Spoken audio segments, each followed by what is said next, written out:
Company. I'm going to be keeping you company for the next few hours. You are not going to believe the company. This company. You're going to bankrupt your mama's company? At least I have the radio to keep me company. On 93.5 and 107.5. The Fan.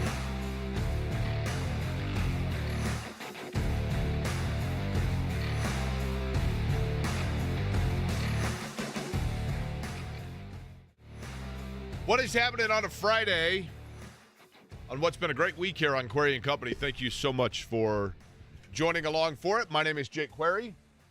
Eddie Garrison is the CEO of the company and runs matters for us. Jimmy Cook, of course, the company president, and voice you hear on this program prominently as well as we get set for the weekend. It feels like this, and there's a lot to talk about that we're going to get to, but I'll begin with this.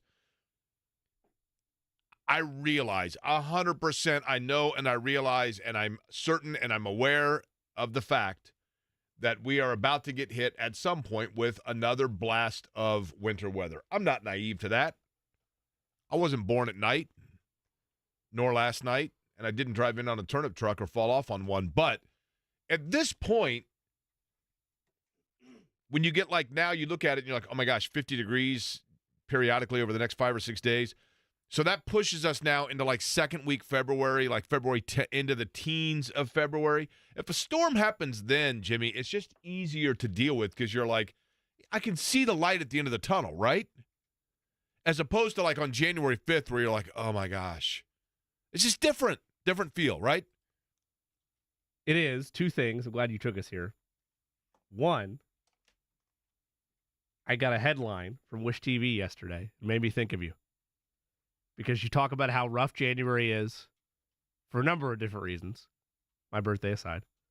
But you had mentioned that this felt like a tough, cloudy, dreary, January, right? Oh, yeah.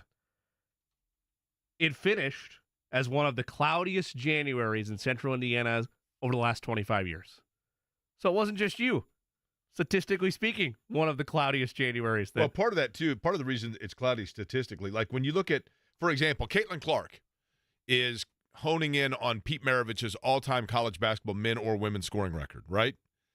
And people are like, yeah, but Caitlin Clark played X number more of games, although Pete Maravich took X number more of shots, right? That statistic in terms of the cloudiness in Indianapolis historically for this year is a little skewed because this year January was 74 days long, right? Right, yeah. It gets weighted there. Additionally, you know what today is? Oh. Do I ever? I'm surprised. Eddie Garrison, asleep at the wheel, did not lead the show with the bumper music. You've got to go with the bumper music, do you not, Eddie? I don't know what today is. You don't have Sonny and Cher queued up? No. You don't have I Got You, Babe, ready to go? No.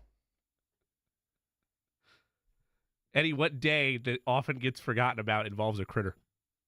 Oh, Groundhog Day. There you go. You got to go with the Sonny and Cher. Bouncing back nearly every time that we come back on this program.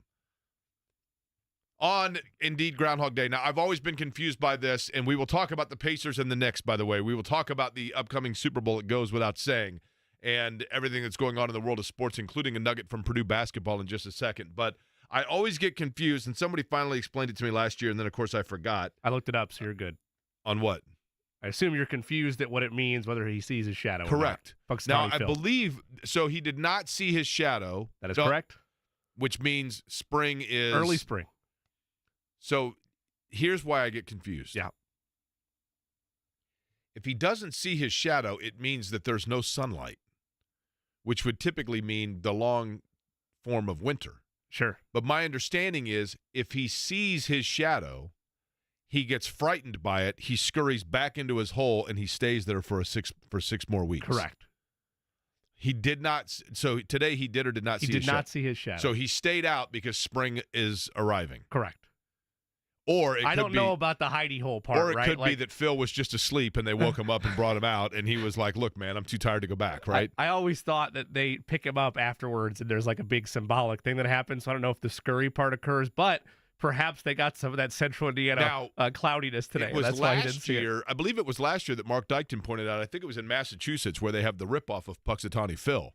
And in Massachusetts, it's something like Lowell Larry or something like that. And they went to get him, and he was unfortunately had passed over the course of the winter, drank a little too much, and they didn't realize it until Lowell Larry was unfortunately a little stiff, and they realized that it had been a long winter for him. So it was Paxidermy Larry at that point. Nice. Yes, that's exactly what it was.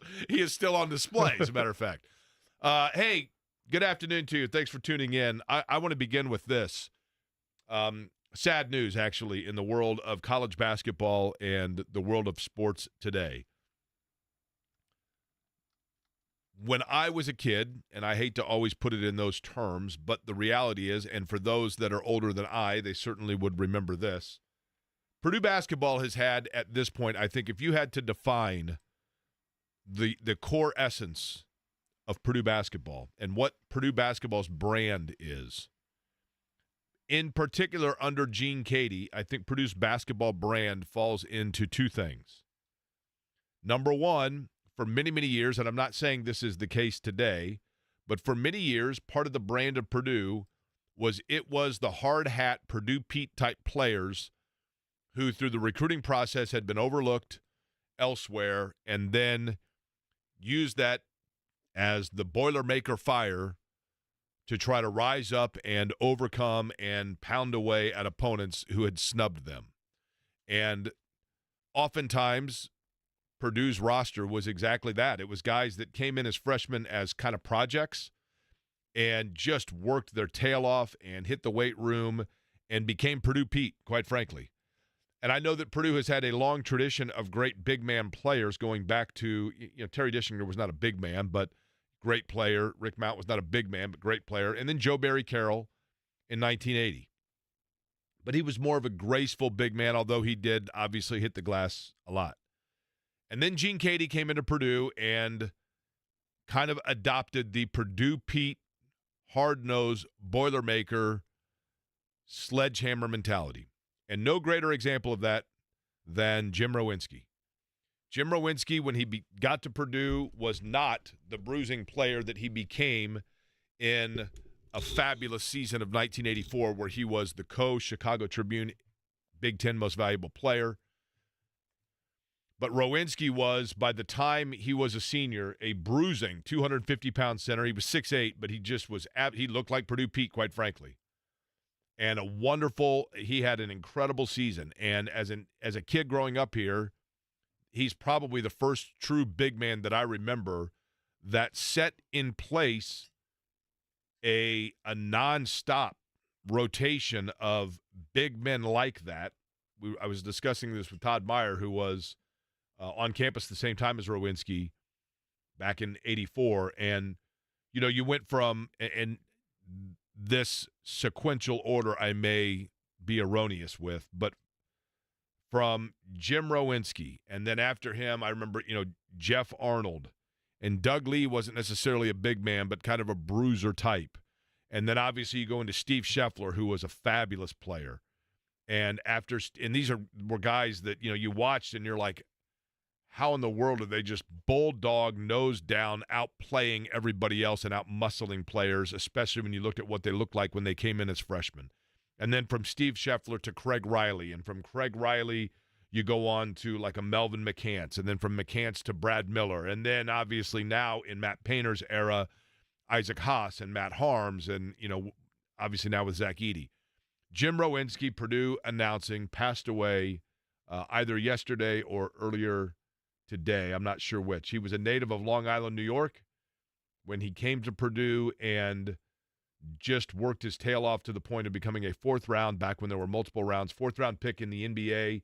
He had a circuitous journey throughout his professional career, but it did last 10 years that took him a combination of throughout the NBA and overseas and, back in the, I guess, ABA days, if you will, the equivalent essentially of the G League. I mean, the United States Basketball League is what it was known then. But condolences if you are listening and you were one who was close to Jim Rowinski or knew him at Purdue or to his family. I don't know if he has family in the area, but nonetheless, for the Purdue basketball family, Jim Rowinski defined, at least by my recollection, a lot about what it is to be a Boilermaker. So one of the great players passing away, and condolences to Jim Rowinski and the Purdue basketball family. Last night in New York, boy, I'll tell you what, that was a tiger by the tail game for the better part of it, Jimmy. Did you watch? Yes, I did. And whenever you see, we talked about this end of the show yesterday, whenever you see the injury report and 2 stars on the other side are out, your eyes kind of light up a little bit, at least whether you're a fan or somebody covering the team, of, hey, this is an opportunity to steal one on the road against one of the rising teams, and at this stage, one of the top teams in the Eastern Conference, the New York Knicks. No Giannonobi, no Julius Randle, and yes, it's an important caveat on the Pacers side. Tyrese Halliburton's on a minutes restriction. Benedict Mathurin misses his second game, so you're a little bit shorthanded in your own right, but you're able to establish the tone early in this ball game, hold a 15-point lead at one point in time in the second quarter.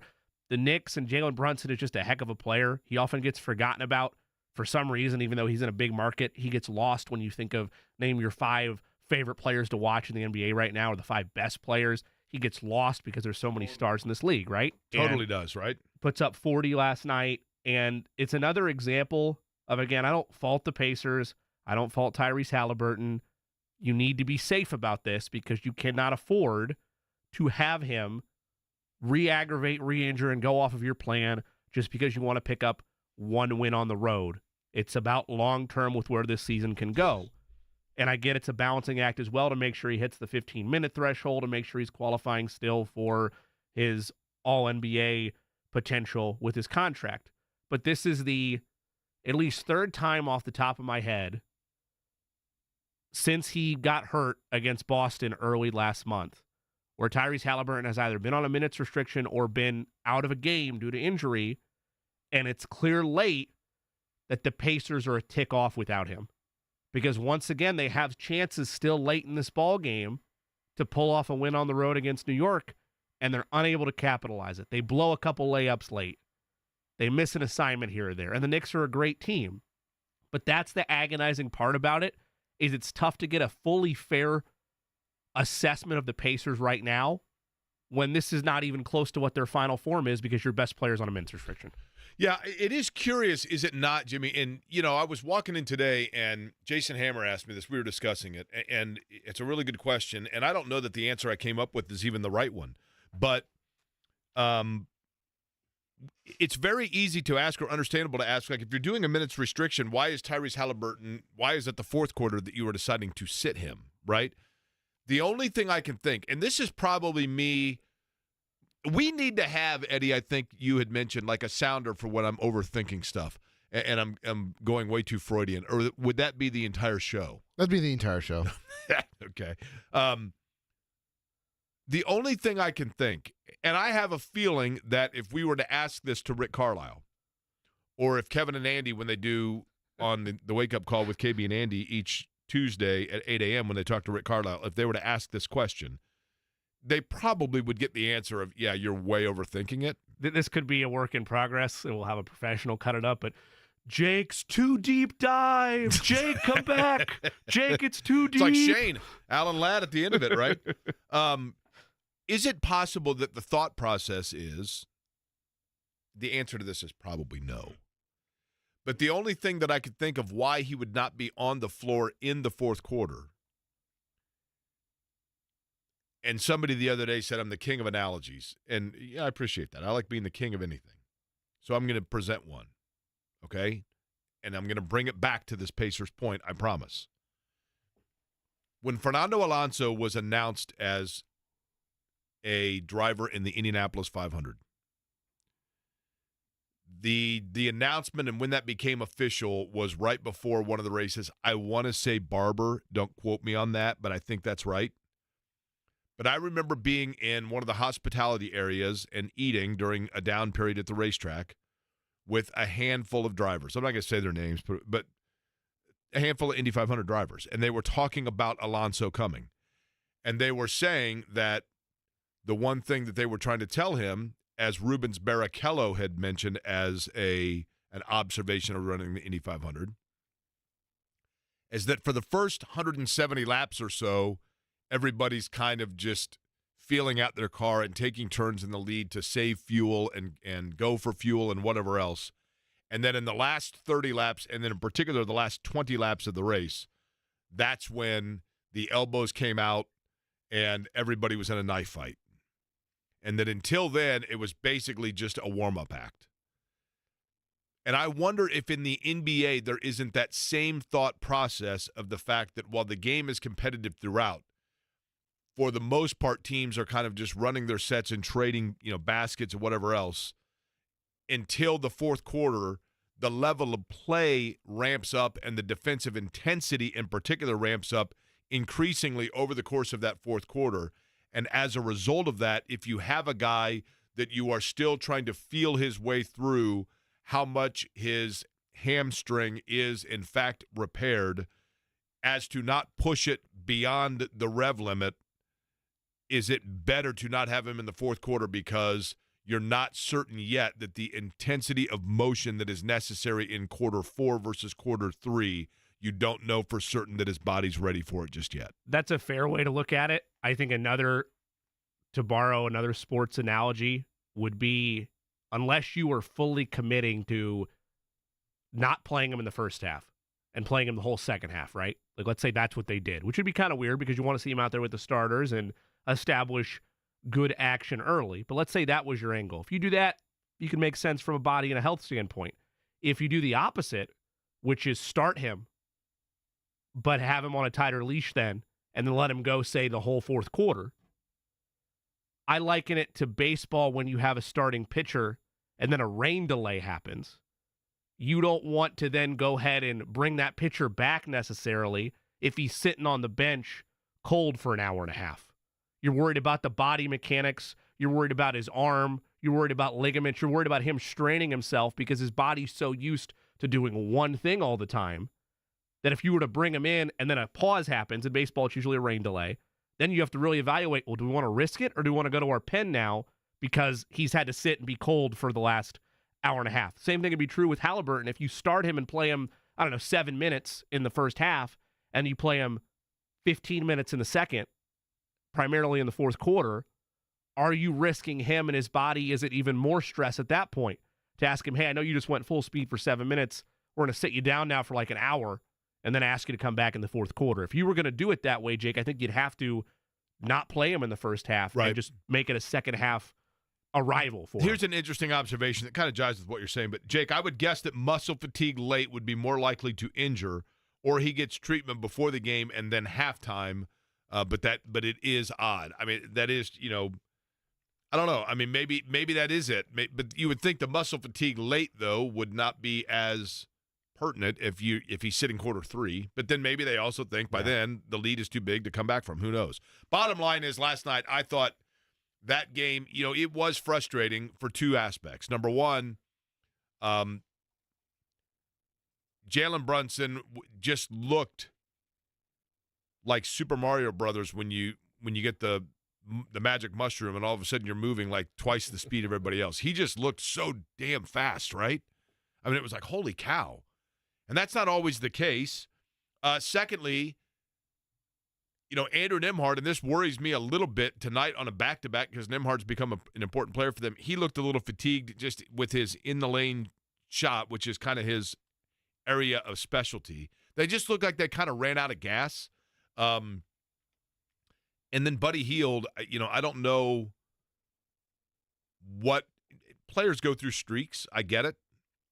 But Buddy Hield is certainly one of them that they kind of got to wake up and get going here, right, Jimmy? For one of two reasons. Either number one, because they need him and he's an important player for them. Number two is if he is in fact on the trading block, and who knows if he is, but if he is, it's more advantageous for you that he's on a hot streak, right? Yeah, you want him to look his very best if you're shopping him. And even if you're not shopping him in terms of being shorthanded at the guard position with Tyrese Halliburton on a minutes restriction, he is one of your, if not your most potent offensive weapon because of his just ability from beyond the arc. He is viewed by many around the league as one of the top active three-point shooters still playing. I'm not going to put him in the greatest of all time category by any means, but when he goes, you're much more used to seeing a 4 of 5 night from him than you are a 1 of 7 performance from beyond the arc and his struggles lately. I would chalk it up to Jake, and I don't want to fully give a cop-out to Buddy Hield here, but this is not the most absurd thought in the world. This is a team that has dealt with injury adversity the last couple of weeks, in part due to their star player. You're asking other guys to maybe press a little bit, step up when you can, and they've done admirably where they are right now within the Eastern Conference, given all that they've gone through. But you also, as a player, have a week left roughly until the All-Star break. Like, it's right there. Right. And yes, you'd like to see them close strong, but at the same time, I get it. A lot of teams have these lulls right before the All-Star break, and then what happens in the second half of the season? In this season, from the CBA's perspective, we talked a lot about All-NBA awards. Well, the trade deadline has been modified too. That's in a week. You no longer have All-Star weekend to assess and figure out where your team is. You have to make a decision on that in 6 days. So a lot about this Pacers team could potentially change. I'm kind of with you and Tony East at this stage. I feel like they would rather ride out what they have and see what this unit looks like with Halliburton and Siakam and Turner and the rest with Buddy Hield and company than they would ship off for new parts just for the sake of, he might leave in the offseason. Man, I'll tell you what, I certainly hope, in terms of the guy that could leave in the offseason, really hope that Jalen Smith sticks around here. I'm a fan of him. I think that he continues to show why he is of value. I thought he was great last night, to be honest with you. And there were stretches down in the fourth quarter where I'm not going to say he was the only guy that was, but he had it going on for a while there, right? He hit a couple threes. He was very active. The craziest play of the game was when Brunson, I don't mean to laugh at a guy getting poked in the eye, but Brunson gets kind of hit inadvertently by, I think it was Nimhard, and he falls down and he's got the ball in his lap. And Jalen Smith just goes over, picks it up and dunks it. And it's gotta do what you gotta do, man. Right. Don't mind if I do. Honestly, but it was wait a minute, how do they not call, how do they not notice that he's hurt and call, I don't know if you can call an official timeout there or what you do, but it was, I'm just okay, sure. Jalen Smith is going to be a fascinating case study in the monopoly money that is the NBA because he has that player option. It's $5 million. I think he's worth more than that, but we've had many discussions on this show how much more.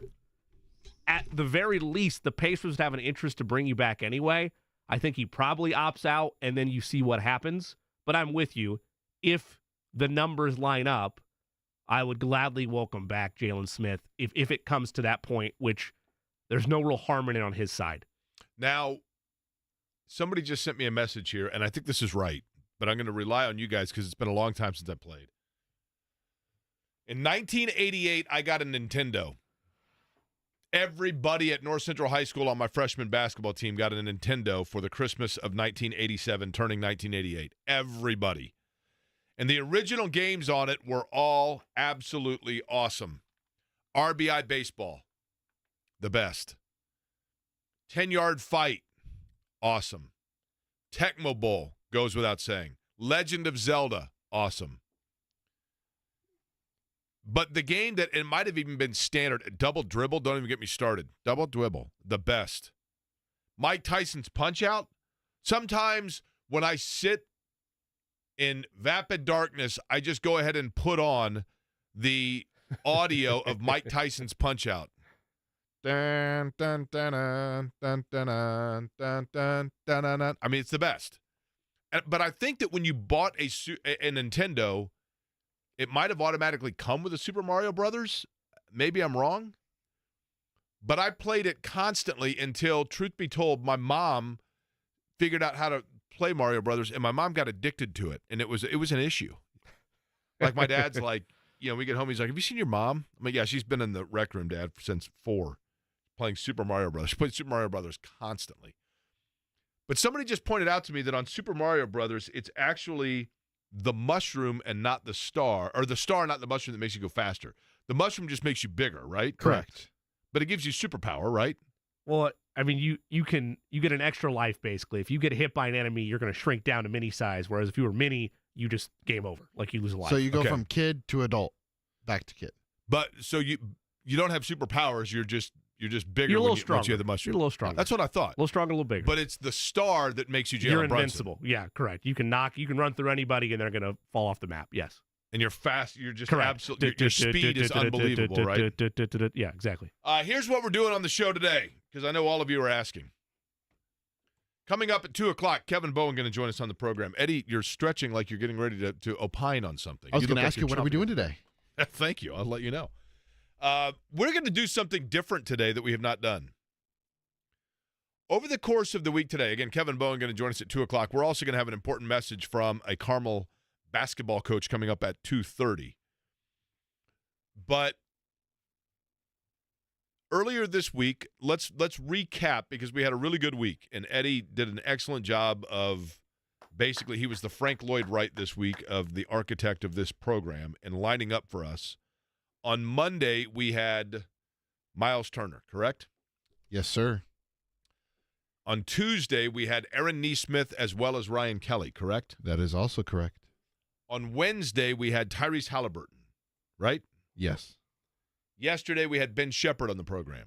And we had Rick Fusen. And as Rick well. Fusen on the program on Wednesday. So we've had a very guest-heavy week. Ben Shepard ripped down a rebound late last night when the Pacers were still around, and I thought, this is the moment. Mushroom or star? This Did is he it. look like he was on the mushroom or the star? It looked like mushroom because he got an extra jump. Got an extra Okay. jump in his step, but he grabbed a board. It was really late. Like, we're still approaching Out of miracle curiosity, territory. was it high enough that if his head hit the rim, a coin would have flipped out? Yes, I think so. With a sound Yeah. effect? I actually saw a question mark above the rim That's when he right. jumped. It was crazy. But anyway, I thought we were going to have that moment of, hey, Query and Company interview. Here's Ben Shepard flying in for a rebound late. Just like Aaron Neesmith, Yeah, right? was not to be. We were the good luck for him in Boston. Yep. Well, because we had such a guest-heavy week, and we are a sports talk radio program, and it's Friday, and the sun has come out, and it's a new awakening, and we are, if nothing else, the optimism, the rainbow that shines on this throughout the radio airwaves from 12 to 3 every day in the city, right? Yes. So because we are a sports talk radio program and we are Query and Company, I feel like we have been neglecting the employees of this company. So we're going to start a new thing. I'm not going to say we're going to do it every Friday, but we're going to do a thing, and I have no idea. I was thinking like we'd call it Free Flowing Friday or Free Speech Friday. I don't know, whatever you want to call it. But at 1 o'clock, I figured we would just open the phone lines and let people call in on what their observations are for the week in sports. Anything they want to share. But it has to be – now, you can be negative if it's about a team. Hey, I'm fed up with, the way this guy's playing or that guy's playing. But you can also call in if you got something positive to report. Hey, I want to give a shout-out because my 17-year-old son made the honor roll for the first time. Great. What's his name? Mark. Mark, congratulations, honor roll. We're just going to do that at 1 o'clock. We're just going to turn – not because we're lazy, which I am, not because it's the easy thing to do, which sometimes it can be, but I want people in this company of Query and Company to feel a part of it. I want this show to be for all-encompassing for all people, and we've had a wonderful week of being able to share with others the outlet that we have to be able to hear from their favorite stars, but now I want to hear from the true stars, which are the listeners of this show. So that's what we're going to do at 1 o'clock. What do you think? I think it's a great idea. I thought of this like 5 minutes ago. Community Eddie, involvement. does that work? Always love it. Company involvement. Yeah, I'm surprised this wasn't a thought at 3 a.m. for you, sir. You know what? I did a new workout at the gym yesterday. At 3? No. You actually worked out? Well, I work out all the time, as you know, Eddie. Thank you for the sarcasm. But I've never done the classes. I always just go and do my own thing on the treadmill, whatever else. And I thought, you know what? I'm going to do one of the classes. And I did one of the classes yesterday, and I thought you were just a stretch and walking on the treadmill guy. I didn't know there was pumping the iron. I don't necessarily. involved. Well, okay, the iron is strictly for what's the word I'm looking for here? Not like I'm not a bodybuilder iron Right. guy, right? But I do some upper body stuff just to get the heart going a little bit, which I have to be careful with. But I did this class yesterday, and so I was not up till 3 because very rarely does this happen to me. But I did sleep well. What kind of class was it? I don't even know how you would describe it. A lot of like core, but with some small weights. Mm. But it was a 45-minute. You're basically moving nonstop 45 minutes. I mean, obviously at the gym they're trying to compete with the different auxiliary gyms that are doing those kinds Sure. of things now. But it's a free part of the membership, and the membership's not inexpensive. So I'm like, all right, I'm doing it. And my buddy Doug Heath, who has been begging me for 10 years to do it, did it alongside with me. And I'm not going to say it was easier. I did it to perfection, but I'll be doing it again next week too. But I did sleep well last night, and I was not up till 3. That's the point. So we will do the free-flowing Friday coming up at 1 o'clock. Kevin Bowen, 2 o'clock. Important message for you, 2:30. You are listening to Query and Company. You're listening to it on a Friday on 93.5 and 107.5 The Fan.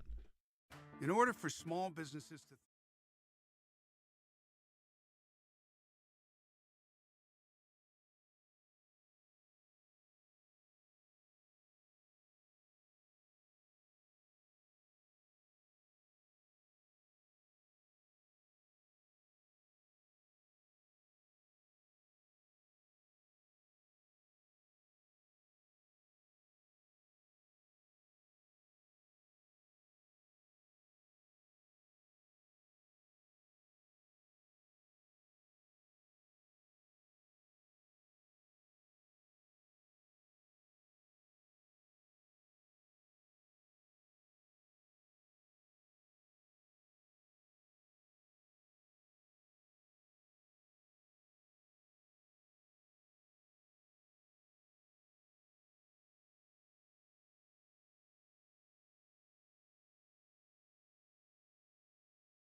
Puxatawny Phil said, get out your Speedos. Let's go. Before you know it, we're in St. Pete for IndyCar. We're talking about how many cars for the Indy 500, racers and pacers. Let's get that going. Let's get back to trying to figure out if Denary can be in turn 4 because the Pacers have playoff games. Let's go. Even though by then I think Denary's out of the equation anyway because the networks take over. But those are the days, man. Yeah, I mean, the height of beginning of summer and the start of, everybody's favorite time of year is built up of that entire month of May. And whenever you have that unique ability to have racers, pacers, and everything back in action, really it's a countdown uniquely to May this year, Jake, because I know that there's still a lot of frustration on the Colts side from missing out on the playoffs and seeing Houston win the division and get to the divisional round. But there's a lot of local teams statewide, Purdue, Indiana State, Butler's hanging around in the tournament conversation. You know my feelings on the Hoosiers right now, but they're still trying to stay in the hunt. You're going to have March Madness, but before that, you're going to have NBA All-Star Weekend here. Then we're going to blink. It's going to be April, and then we'll be to the month of May. It's really going to be a fast track, pardon the pun.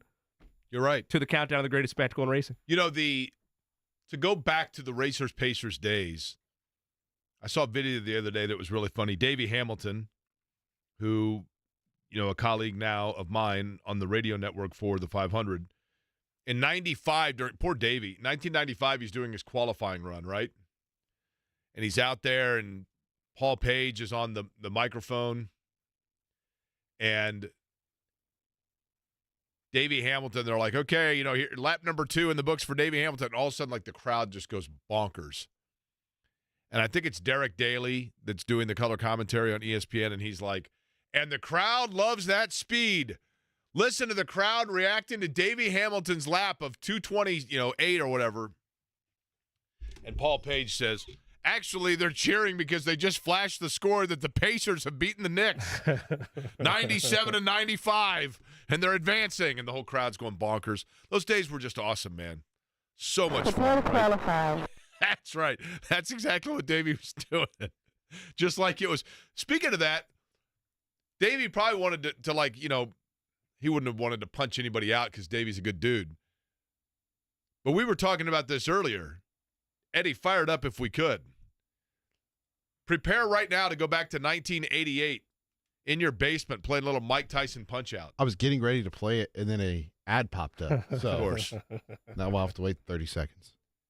The absolute best, man. I'm not going to lie to you.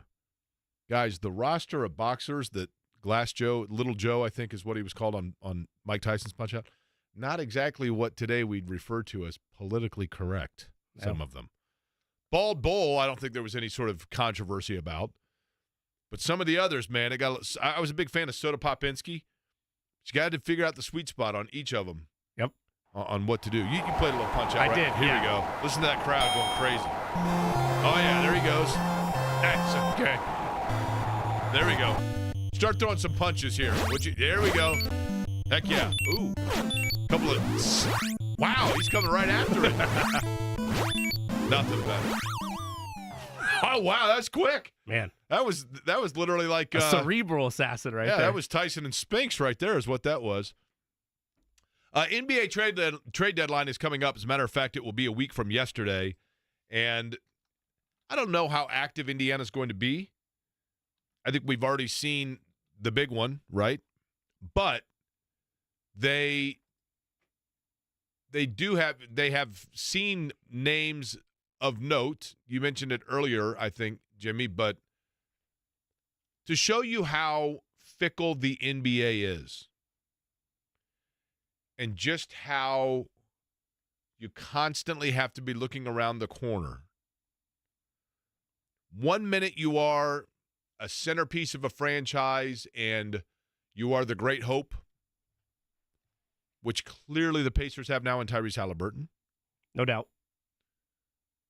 And I know that when you watched last night and you say, why is Halliburton not on the floor in the fourth? Why is he not playing more minutes? And I realize that it's apples to oranges, a grade 1 hamstring tear to, a ruptured quad. But let's not forget that the last guy that had that claim, that aura, that everything about him was Victor Oladipo. This is my city.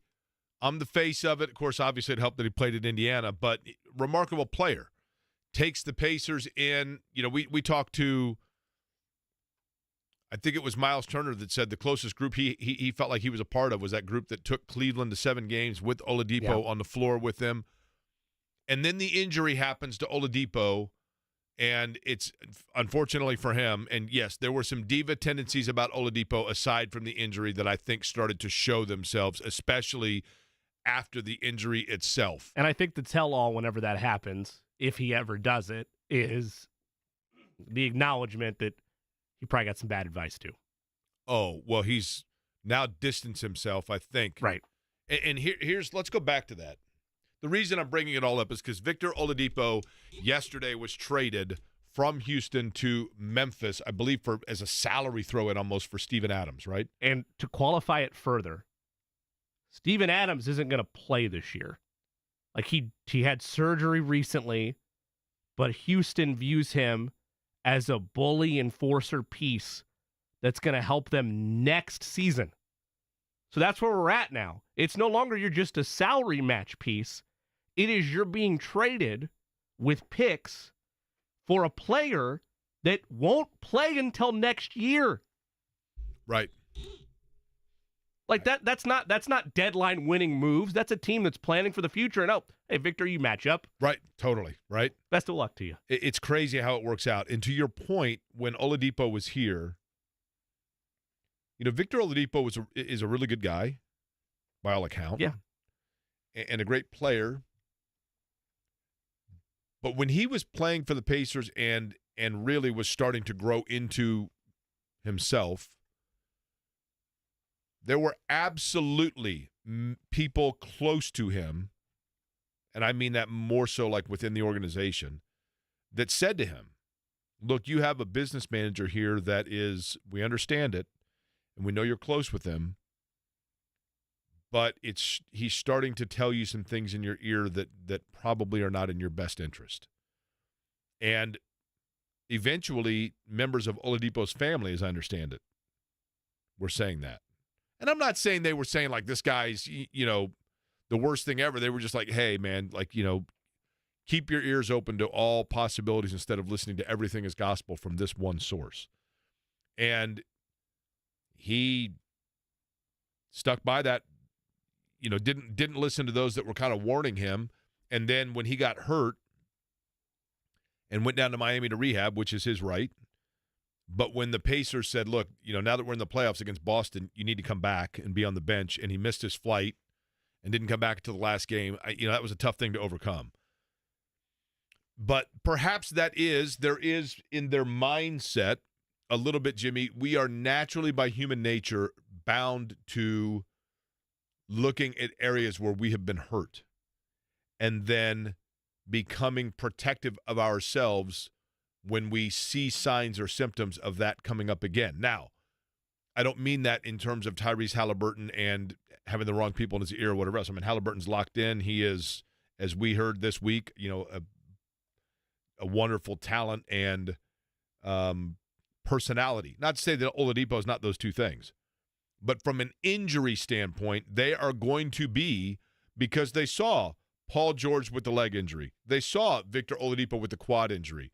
So it is probably going to be frustrating right now to wait through a kid glove, handling it very softly approach to the rehabilitation of Tyrese Halliburton's hamstring, because you want immediate results. But what Indiana is making sure that they are protecting themselves from is history repeating itself of getting too aggressive and putting themselves in a situation where now all of a sudden you're waiting for Paul George's leg to heal or you're waiting for Victor Oladipo's quad to heal. In George's case, it did. In Oladipo's case, it happened right over again.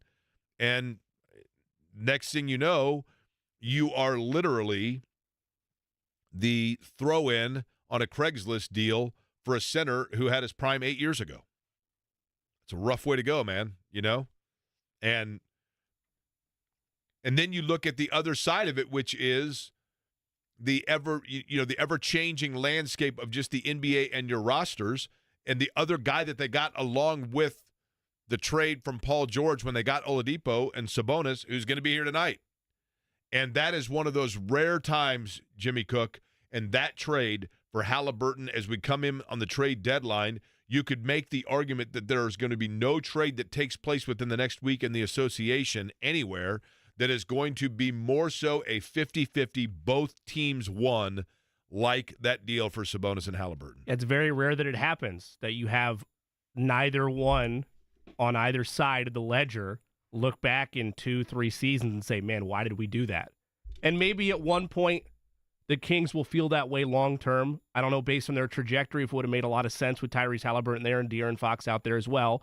But maybe if Tyrese Halliburton continues to ascend, you look at it and say, yeah, the Pacers probably edged them a little bit. But in terms of where they're at right now, there's no question that that's an even trade as you're going to find in the NBA. In regards to Tyrese Halliburton and your point, Jake, there's a lot of scar tissue in this town from a number of different rooting fan bases of players getting hurt and seeing it happen time after time and the same story playing out.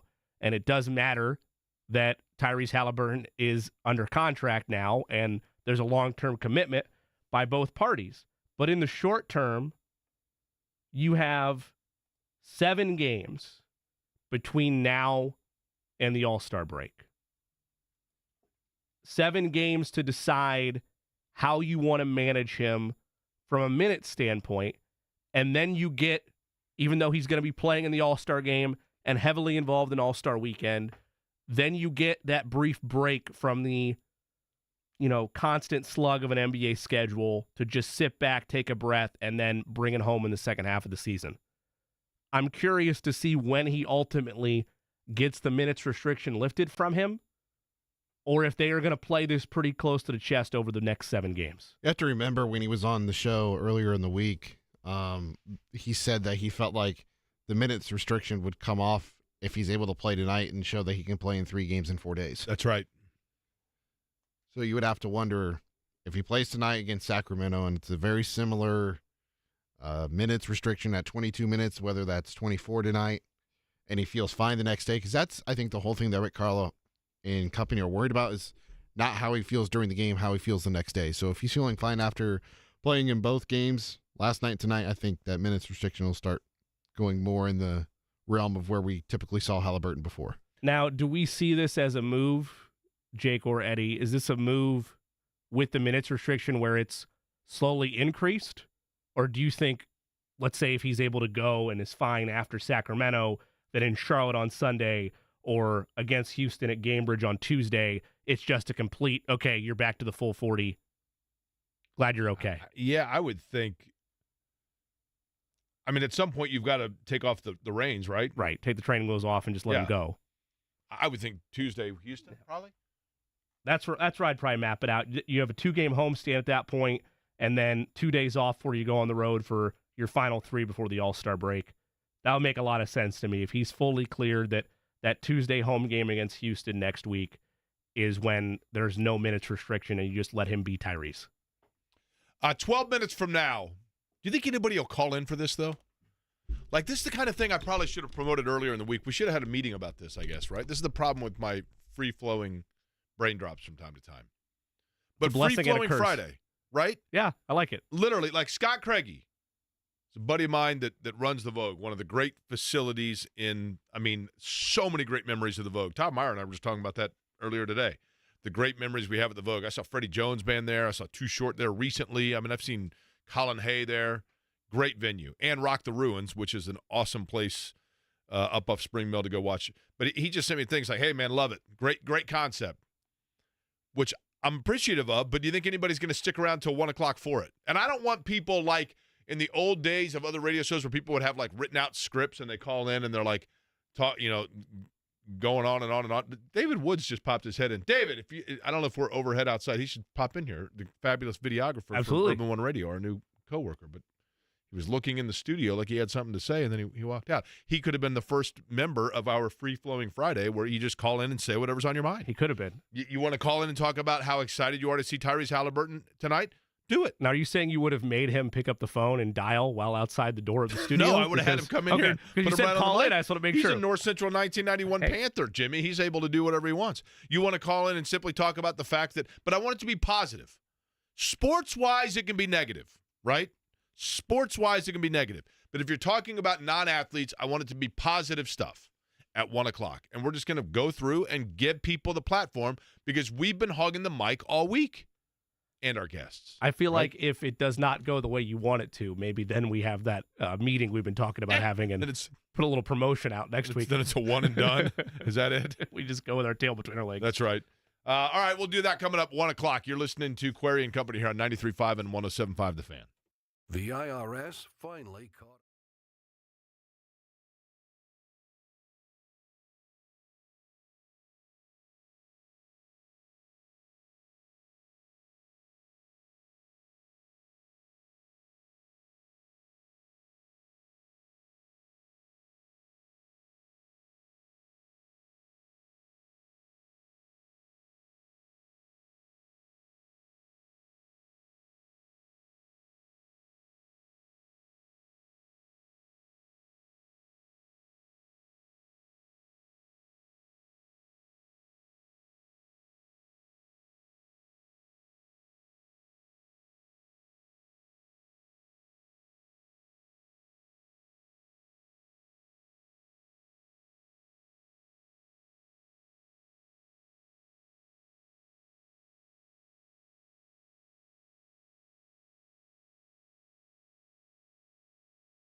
Every time I hear this song, it reminds me of the summer of, I think, 93. I was working at Hardwick's Pipe and Tobacco in Broderpool. And a couple of guys came in they were from Ireland, and they were college kids that basically got suckered in Ireland into coming to the United States and selling books door to door. And they were told, like, oh, you get to live in the U.S. and people are totally friendly and they'll buy all the books from you and you'll make $1 million. And, I mean, they were like, these poor guys were walking around as door-to-door salesmen, came into Hardwick's, and they're like, can we just hang out in here for an hour? Because, we're tired of people slamming the door in our face. So I became buddies with them. And what were they selling? Encyclopedias? Like textbooks. Okay, all right. And my friend Peggy Swearengen's parents were out of town, and so, she was, quote-unquote, having people over. And so I'm like, hey, we're going to a party tonight. Do you want to go? And they're like, yeah, we'll go. So I pick up these two Irish guys, and we listened to they were like, oh, you got to hear this song. And they had this tape. The Proclaimers, I think is who that is, right? Yeah. And so we're listening to it, and we went to the gas station, and one of the Irish guys says, I've never pumped gas. Can I do it? Like, we don't do that now. And I'm like, yeah, sure. So he gets out of the car, gets the pump out, and goes, how does this work? And turns it around, facing the nozzle, and hits it. That's tough. Completely douses himself in gasoline. We got Zoolander all of a sudden on our hands. Oh, my God. We went to Peggy Swearengen's house, and everybody is like, oh, my God. Like, what stinks? And this poor guy's walking around. So he goes outside, and he says, I think I'm going to go have a cigarette. I'm like, no, do not. That is not allowed. Please, sir, do not do that. And we went to my parents' house. We got them all bathed up and ready to go, and he took some of my old hand-me-downs back to Ireland with him, probably. All right, we come back on the other side. What are we going to call it, Eddie? Do we know what we're going to call this segment? Do you think anybody will call in? I'm worried about that. I think we'll get some callers. I like Free Flow Friday. I'm always self-conscious that nobody's even listening to this program. If there's anything you want to talk about, whether it be sports, J&V does, what's he call it? It's 6 o'clock sometimes. Anything goes? Anything goes. It's kind of the same concept. But it's a Friday. And Query and Company is about the company, which is you folks, the listeners. And I just want to have an open forum for you folks to be able to give us your thoughts on something positive that's going on, somebody in your life you want to congratulate, or something, a question you might have in the world of sports or for any of the three of us. And we're going to do it all when we come back. The Pacers are breaking all the rules.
Here's what we're going to do for Free Flowing Friday.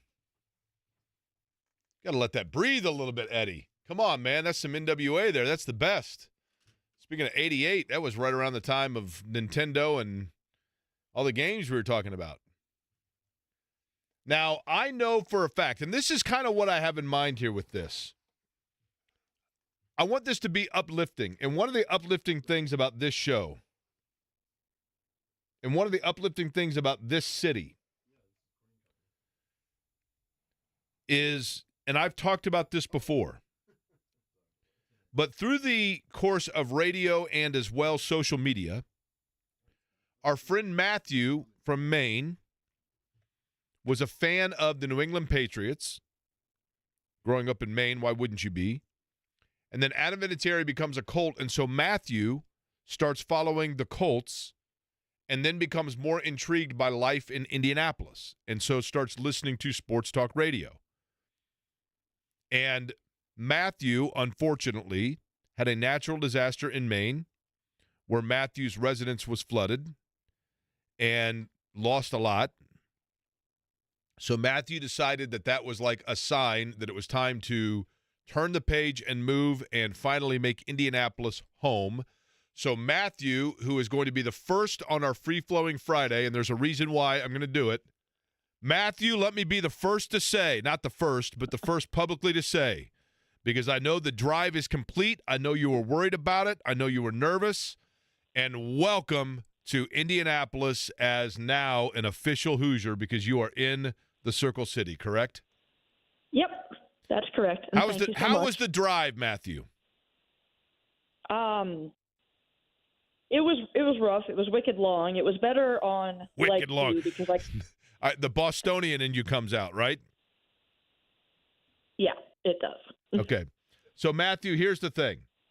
I had told you this, and we already have accumulated a few things, and you and I are going to get together tomorrow so I can deliver a few things for you. We'll match wits on that off air. But I need you, Matthew, to tell me right now. So you had a flood that flooded out your residence in Maine, correct? Yes. And I'm not trying to bring up bad memories here, but you've been pretty public about it. And so you, as a result of that, lost furniture and everything else. And so you come to Indianapolis to basically start over. And we have gotten you so far a lamp. I know that I have for you like a TV/end table. I believe I have for you a reclining chair and an office chair. Now, with that, because we're going to get together with people here on the program, tell me everything else that you need to furnish your new place here in Indianapolis since you kind of lost everything else in the flood.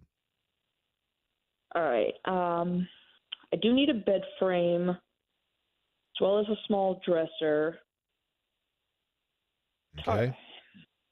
Bed frame, small dresser. Okay, what else? I need a small kitchen table and a couple of chairs. Okay, small kitchen table and chairs. So we'll start with that, right? I mean, I have a feeling that we'll get some other stuff accumulated. But for right now, bed frame, small dresser, small kitchen table, and chairs, right? So the basics, and then we kind of go from there. We got you I think we've got you a reclining chair, an office chair, things like that, and the TV and everything else. But here's the thing, Matthew, that I want to say to you. It's going to start getting light here at like 10 o'clock at night in the summertime, and at that point, all bets are off because you are going to get vitamin D overload, and you are going to love the month of May, and you're going to love the summer. So, Matthew, I want to say on behalf of the people of Indianapolis, kudos on the bravery of making the move. Kudos on ripping off the Band-Aid, and welcome to the best damn city in the land that's going to make you part of it, and your life is going to be sunshine and rainbows from here on out because you are in Indianapolis, and Indianapolis wants you here. All right, so welcome to Indy, Matthew, all right? All right, thank you. There we go. That Love is to hear Matthew, who makes the drive from Maine. All right, let's go to Charles on line number 1. By the way, I will remind people over the course of the day how you can get a hold of me if you have any of that stuff that you might be able to help out with Matthew. We're going to make it happen. Charles joining us. Charles, what's up? Hey, Jake. How you doing today? You know, I can't complain, Charles. Yourself? I'm outstanding. I'm actually riding a wave of positivity, and it made me want to call in and just share a little bit of it. It's, I think, as you know, energies are contagious, whether they're negative or positive, and if I could share just a little bit of mine, that would be great. Sure, go ahead. Well, we're a local company here. I got a local product, Hartwell's Premium. We're a salad dressing company out of Greenwood, and so I've been just out on the road, out on the sales road here, and I just had a great meeting, dropped some samples off with Victory Field, and hopefully they'll bring us on. And I'm not trying to make this a commercial here. I just wanted to share the energy, and it's been 10 years in the making. We're always out on the road. We're always now, Charles, are you a native of Indianapolis? I grew up from Martinsville, actually. Okay. So did you go to Martinsville High School? I did. Graduated in 91. 1991, baby. So I'll bet my buddy Dean Sisson is somebody that you know. I think a year ahead of you, right? I do know of him. Ryan yes. Wolf, Big Bob Denton, the Artesians back in the day. All right, Charles, give me the name of it one more time. If I want to for the next time I get a salad, if I'm at Victory Field, I'm going to tell them I want what kind of dressing. It's called Hartwell's Premium, Hartwells.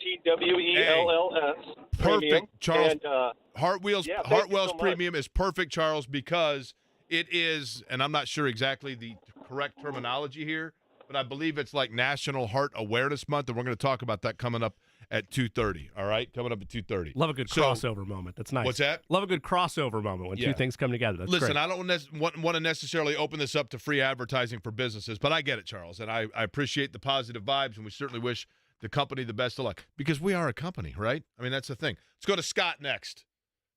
Scott, Heidi Hill on a Friday. What's up? Scott, man, where are you? Scott, you got us. We need you. Can you hear me now? There we go, All right. Scott. I hear you. What's up? Sorry, the earbuds. No, I had two quick questions, two different subjects really. But the first one is the All-Star game. Is it going to be like when we had a Super Bowl village downtown on Georgia Street? I heard something about DJs playing, and I didn't know how much outdoor activities, especially since. Okay, good question. Good question. We'll get that one. Game. And what's okay? So I'll answer that first one. How about that, Scott? Real quick first. Perfect. NBAEvents.com is the website that is designed to give you the rundown for everything that's taking place. The vast majority of events that are NBA sanctioned will be taking place at the convention center, but there will be free stages, including like Kenny Smith, Charles Barkley, and Shaq, and that show will be, I believe, on Georgia Street. So there are going to be events like for the Super Bowl where Georgia Street is going to have stuff that extending out from the field house and going towards the dome or the Lucas Oil Stadium, obviously. There are going to be events, and you can find the rundown beginning Thursday, Friday, Saturday, and Sunday of All-Star Weekend at NBAEvents.com of the different free events, notably both inside and outside, Scott. If you take nothing else away, NBA Crossover is the big event that they're hammering home. It's a big thing at the convention center. You can get autographs. They're going to have basketballs to put in your hands. So it's be a great event over the course of the 16th to the 18th. That, again, is at NBAEvents.com. Scott had a second question, Eddie. Oh, Did he drop off? I hit the wrong button. All right, sorry about that, Scott, but hopefully that answered your first one. Jim, going to be up next. Jim, what's up? Hello, Jake. Jim, you sound like a nice fella. I try to be. Everything going all right in your world today, Jim? You sound upbeat. I like that. Pretty well. I have got an unusual racing story for you. Okay. I know you're big into that, so this is back in, I don't know, in the 90s. So I recently changed jobs from doing fiberglass boat repair, and I've been there about 3 months. I was doing that for a long time, and then I got into carbon fiber repair and composite repair and manufacturing. Okay. So this guy calls my house. I was married at the time, and my wife answers, and he says, "Is Jim there?" No, he's working right now. And can I get your name and number? And he didn't want to give his name right away, so this went back and forth for quite a while, and finally she gets tired of it and says, "Who is this?" And he says, "This is Emerson." No Emerson kidding. Fittipaldi. Now, what year was this, Jim? This is like in 90-something. Now, was it the year he won, 93? Yeah, he won twice. I know. He won in 89 and 93. He had the orange juice instead of the milk in 93, and that was a big controversy. But did you end up doing fiber work for him? No, that's not. No, I did not. But it was the year he won, but it wasn't the year he dueled with Little Al. So okay. 89 he won it. But anyway, so did you end up doing work for him, or did you owe him money? Why was he calling you? I didn't. Well, his babysitter from Brazil. He told her to back the. He was renting a house at Eagle Creek, and he told her to back his vehicle out of the garage, and instead she puts it in forward, and she rams this guy who he's renting the house from, this little day sailor in the garage, and she hits it so hard, Jake, that it punches a hole in the back wall of the garage. I mean, it's a $3,000 or $4,000 day sailor, and Emerson feels so bad about this. So anyway, I go out there after work. And I go out there, and he and his wife are arguing. I've talked to him on the phone several times. And wait, so did you get it fixed for him, Jim? Did you get it fixed for him? No, he won the race, and the renter's insurance bought him. But hell yeah, the insurance came through for him, Jim. But he's a nice dude, right? He was a great guy. Yeah. So anyway, I go out there, and he and his wife are arguing, and I say they're arguing in Portuguese. And I say, Emerson, if you guys argue, you need to argue in English so I know what's going on. Well, hey, you know what? Jim, he might not have wanted you to know what was going on, Jim. I mean, he might have been saying, look, I got this guy coming out. He's a shyster. He might try to charge me too much. Fittipaldi, I have very limited encounters with him, but when I have, true gentleman. True gentleman. And as evidenced by the fact that, as Jim says, when he does somebody's house wrong, he wants to make sure it's taken care of. I like Ike up on line 5. What's up, Ike? How's it going, Jake the Snake? You know, I can't complain. Ike, how about yourself? And now, is Isaac your real name? Yep, sure is. Okay. And Isaac, who is your favorite Isaac all time? Isaac Hayes? No, I'd have to say Abraham's son. Yeah, that's good. That's the right answer there. No problem there. All right, Isaac, what's going on? Or Ike, I should say. What's up today? I was going to say Groundhog's Day marks the halfway point between winter and spring. People say, oh, that's a long way. I'm saying, no. We got 4 weeks of February. We got Valentine's Day marks the halfway point. Then we got President's Day. We got one more week. Then February's over. Ike, I love it, Ike. Ike, let's go, Ike. March Madness starts. You realize when they cut them nets down, it will be spring. So we don't got that far to go, friend. Ike, I love it. Listen, Ike, when we have our spring PBR party, I want you there, Ike. Diet Cokes are perfectly sufficient, but when we put this thing together, finally, Ike, I want to lift my PBR for the fact that spring has finally arrived. You can have a Diet Coke if you'd like, and we will celebrate. That's the kind of optimism looking forward that I love. All right, Paul. What is up, Paul? What is up, Jake? How you doing? Oh, that's Paul, the director of Giddiness. I knew you'd have to call in. How are you, Paul? I'm great. I'm delivering this mail, enjoying the beautiful day. Even though it's cloudy out now, it's beautiful because it's a lot warmer and no snow on the ground. I love it, man. I love it. Paul, what's the weekend looking like for you? What do you got on tap? Well, work. Gonna watch the IU game tomorrow, even though I don't think we're gonna win, but still gonna watch it and hope that we win.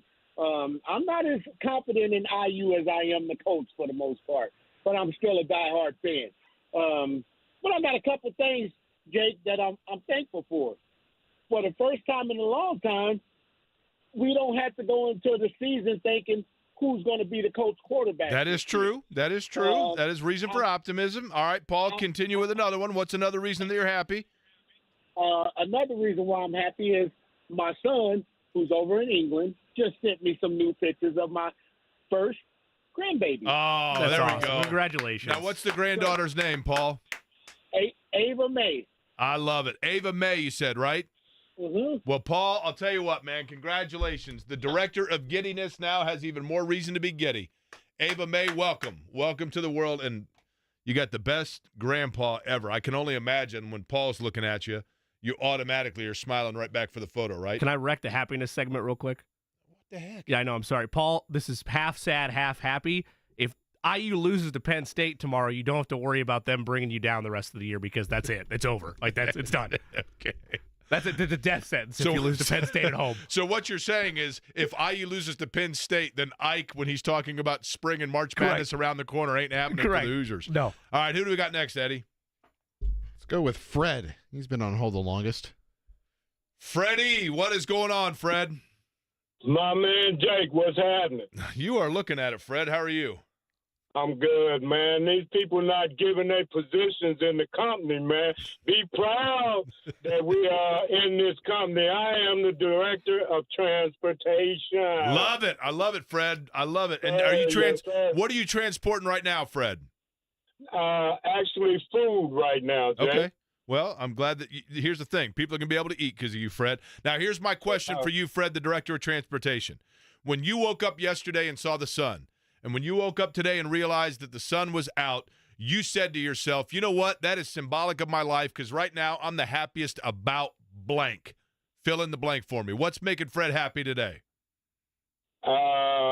I give all the praise and honor to my God because he is the head of my life, Jake. I love it, Fred. When you wake up and see the sun shining like that, man, it's only one person that can do that in the midst of all this gloominess we've been going through lately, Jake. Well, Fred, I appreciate it, man, and that's the kind of optimism we're looking for, right? And you are right, that gloominess of that cloud, man, it got to be a little bit much, right? Colleen is next, is that right? Colleen, how are you? Hey, Jake, I'm fine. How are you today? Are you the director of finance for the company, just out of curiosity? Yes, and that's part of the reason I'm calling in. I am on cloud nine today. Okay. I'm the CFO for your company. Uh-huh. This is actually my last day of work at my air quotes here real job. I am retiring. Really? Congratulations. I'll tell you what. Here's the thing, Colleen. And by the way, is there a cloud 10? Why is it always cloud 9? There's got to be a higher cloud, right? Is there a cloud 10? Do we know? Maybe. I'll see if I can find it. So, Colleen, I would like to know this. Retirement for you, and listen, you are living my dream here, right? And we are happy that in retirement you still are able to be the CFO of Query & Company. Well, now I can be full-time with it. Well, what we have to do is start getting revenue, Colleen. That would be the challenge for us. That earnings call is going to be big now. Colleen, if I may, let me ask a few questions here real quick, okay? And I need – the first one would be this.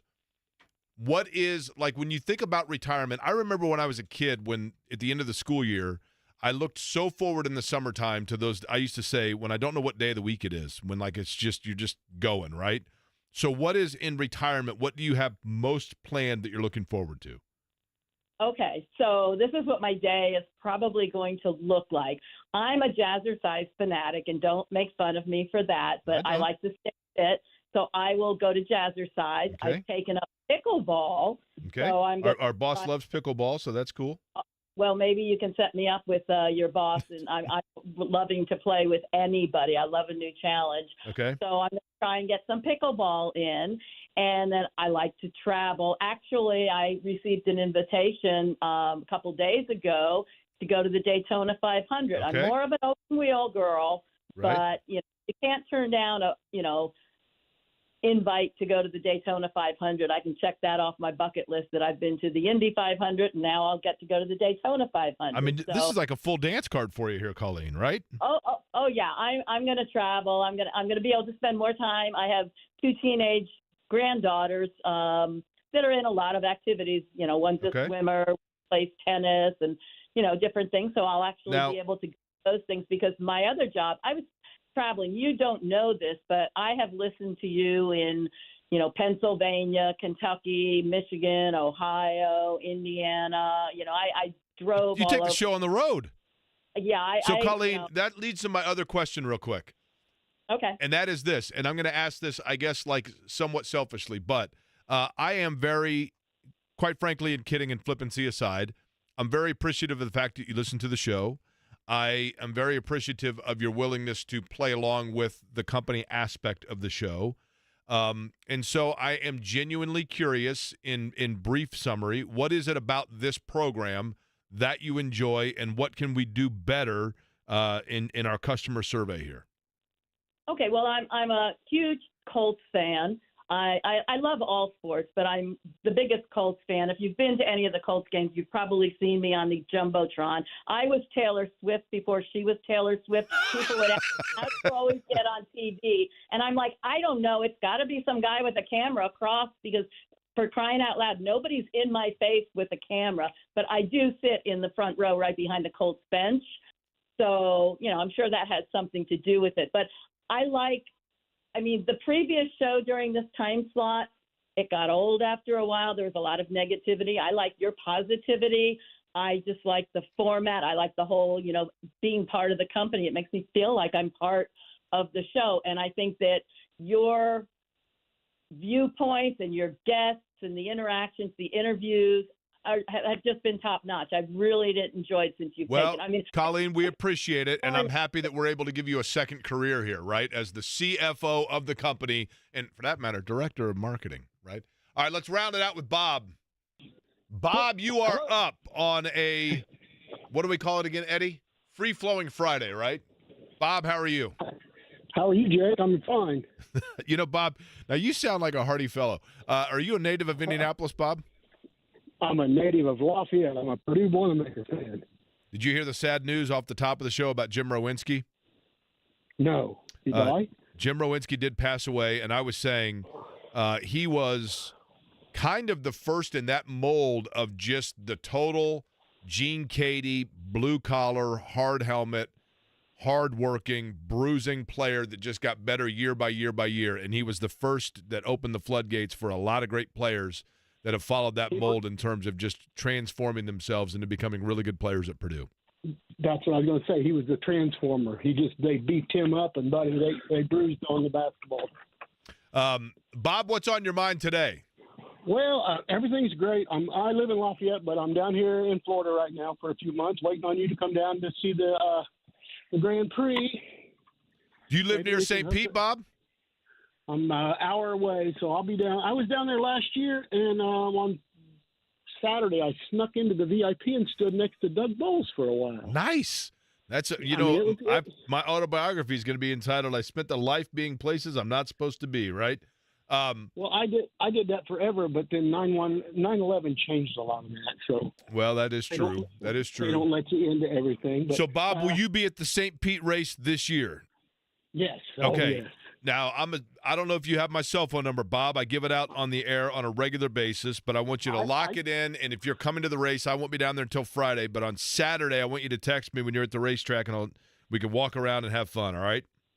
That sounds like a great deal. And also, I'll be riding in the car, and I listen to your show down here, and my wife's like, "That guy's just like you. He asks so many stupid questions to people."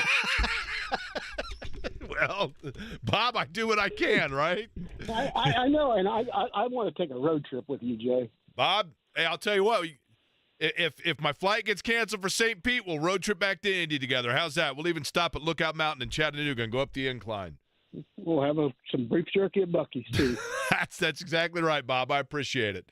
Bob on a Friday. See, that's what we do, right? It's fun.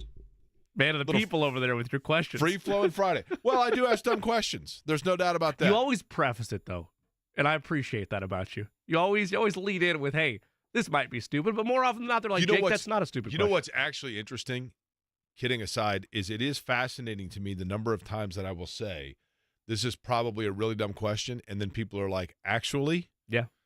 That's not a dumb question. Okay, so that said, Jimmy, floor is yours. Tell me what you got upcoming this weekend, and other than the fact that your Kansas City Chiefs are in the Super Bowl, tell me the reason that you are feeling good now that the sun's out in Indy. Well, it was outlined by Ike earlier, and I tried to say it. He just did it better.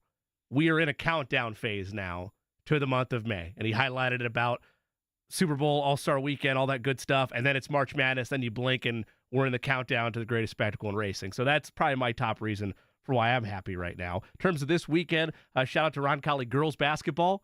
The Royals are in the sectional semifinal against Pike tonight, 6 o'clock. If I can do a free pub here, RoncalliMediaNetwork.com. If you're available, you can join us for the Royals. And then if they win that, Saturday's a chance to win a sectional championship for Jason Sims and his program. So that is my weekend plans. Hopefully the Royals are celebrating going on to regionals. Eddie Garrison on a Friday where we saw the sun yesterday for the first time in 9.5 weeks. You tell me what you're feeling good about heading into the weekend. Couple different things here. So last night, the Milwaukee Brewers traded away a Cy Young candidate in Corbin Burns to the cute fella, to the Baltimore Orioles. Big fan of the cute fella. Yeah, so cute feeling fella got good new in ownership. regards of the future of the Cincinnati Reds winning the NL Central, because now I have a little bit more optimism that the one pitcher that they struggle against whittling most down is the competition out of the divisions. What you're doing. Okay. Correct. Yes. All right. In connection to that, baseball returns this month, and as Jimmy knows, I'm a big baseball guy, so I'm excited for that to return later this month. Were you ever in upset connection as to a the 500. catcher that you would have had to report before everybody else? No. Well, yes, because we had 6 a.m. practices, so yeah, not fun. Yeah, that would not be good. And then go to class and then have afternoon practice or weights. I know this will stun you, but that wouldn't have exactly been in my body rhythm, as we say, right? You had 6 a.m. Nice. You had 6 a.m. practices for 2 years here. I did. Well, let's not kid ourselves. 6 a.m. was when the alarm went off the first time, right? 6:40, you leave the house. You roll in here at 7, and let's rip and run and let's go, right? Going to be a good weekend. Pacers in action tonight, taking on the Sacramento Kings, going to the game tonight. All right. Tomorrow, I look forward to, and let's go back to it because it's the beginning to go back to that and put a bow tie on it. Tomorrow for Matthew, I'm going to go, and I've already got for him a table and I have somebody that is giving a lamp that I'll be picking up, and then also an office chair and a recliner. So then we still need for Matthew a bed frame, a I have small an update dresser. on that. What's that? Wes Ingram in the lounge, or not the lounge, that's JMV, but the break room says that he can get Matthew a bed frame, probably a table with 2 benches instead of chairs. And he says that he can probably get everything that Matthew needs, but they just need to get in touch. Benches are a solid accessory, by the way. Hot take, Totally. It might be better than chairs because you got that extra length. I don't know. I truly like the bench concept. Nothing wrong with that, right? Are you a bench guy, Jimmy? Do you have benches at We have Casa benches de Cook? we have benches outside. You said Got Wes it. came up with that? Yeah, Wes Ingram. Okay, Wes, I'm going to get a hold of Wes, and then we'll go from there to get this done. So I look forward to that tomorrow because it's going to be sunny outside, right? And then, as always, on the weekends, on Friday and Saturday nights, Shane and I like to just go out to dinner and find a place to have a beer that probably is no longer on draft. Do have a question for you. Yes, sir. Not really familiar with the Hamilton Southeastern area. We'll be there Saturday night. Got any good spots to go to? Olivia and I are going up there. You know what? Fishers, actually, the whole area of Fishers, and I think it's off 116th. It's a little bit south or a little bit to the west of where HSE is. Admittedly, Fishers is not my wheelhouse because I've always joked. All of my friends moved north into Hamilton County, but I obviously grew up on the north side, and they always joke that I never go north of 96th Street. But there is a great stretch right off of 116th. There's a Sun King right there, and I always forget the name of it. There's a fabulous Mexican restaurant right across from where the Sun King is, which is really good. There's a There's an 1939 Ale Emporium lounge up there, which is really good too. There's 1939 lounge in that, or 1933 A in what that Emporium? area. What'd you say? Ale Emporium. Oh, I've had that one before you. 1933 San Elmo's, and then if you're looking for more of like a fish and chips and like bar food, there's a Todd Chatham just walked Tap. in. What is it, Todd? The Chatham Tap up there. Torchy's is good, but there's also Torchy's is more like it is a good place. Torchy's is a really good recommendation, and then there's also like a sit down, like fancier Mexican restaurant right across the street from it. But Torchy's is very good, very good. Pacers in action tonight, Sacramento Kings. We will get into that and let you know what happened last night in New York, just in terms of what that might mean for tonight. Kevin Bowen also joining us 2 o'clock. It is Query and Company here on a Friday, 93.5, 107.5 The Fan. Safe Auto Insurance is now direct.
participating in our little experiment. Speaking of buckets of sunshine, last night Jalen Brunson had buckets galore, right? A 40 spot. Man, he was in a groove that was just hard to get out of. You know what I mean? Like, hard to get him out of it, I guess is a better way of saying it. He looked, I thought, and it's been a while, Jimmy, since we've seen this. But it's been a while since we've seen the Pacers in a situation where they've got a player that they just kind of can't keep up with the speed of it. And, you know, certainly defensively, the beginning of the year, the Pacers were like a turnstile on the wings, but it wasn't necessarily like a guy that was just driving down the lane and the lane wasn't sealed off for them. And then in addition to that, you know, New York's ability in transition, notably to pull up from three, especially in the fourth quarter when they cut the lead down and then eventually, you know, took the lead away from Indiana. It was one of those games where it really did feel to me like a vintage Pacers game because you're on the road and the crowd's going against them and you just felt the energy kind of slipping away from the Pacers, and so much of that was just a crowd at Madison Square Garden. You know what I mean? And I know it's a game you want to get, but I guess if we're keeping with the optimistic theme here, Jimmy, it was an overwhelmingly, like, fun environment to watch. I mean, it was frustrating as hell, but it was fun to watch, right? And just the energy of it and, you know, the Pacers going on the road into an environment in New York, in the Garden, and you're like, here we go. You know, and now – you got Sacramento coming tonight. Obviously, Sabonis has been a great player for the Kings. But I think the one thing about that trade that brought Halliburton here, and we'll see what happens in terms of his minutes tonight and how much he gets in the fourth quarter, for example. But the real win for Sacramento in that trade was the fact that De'Aaron Fox has been unleashed, and he has been – you know, we can talk all we want about Sabonis, and that's obviously going to be the focus from an Indiana standpoint.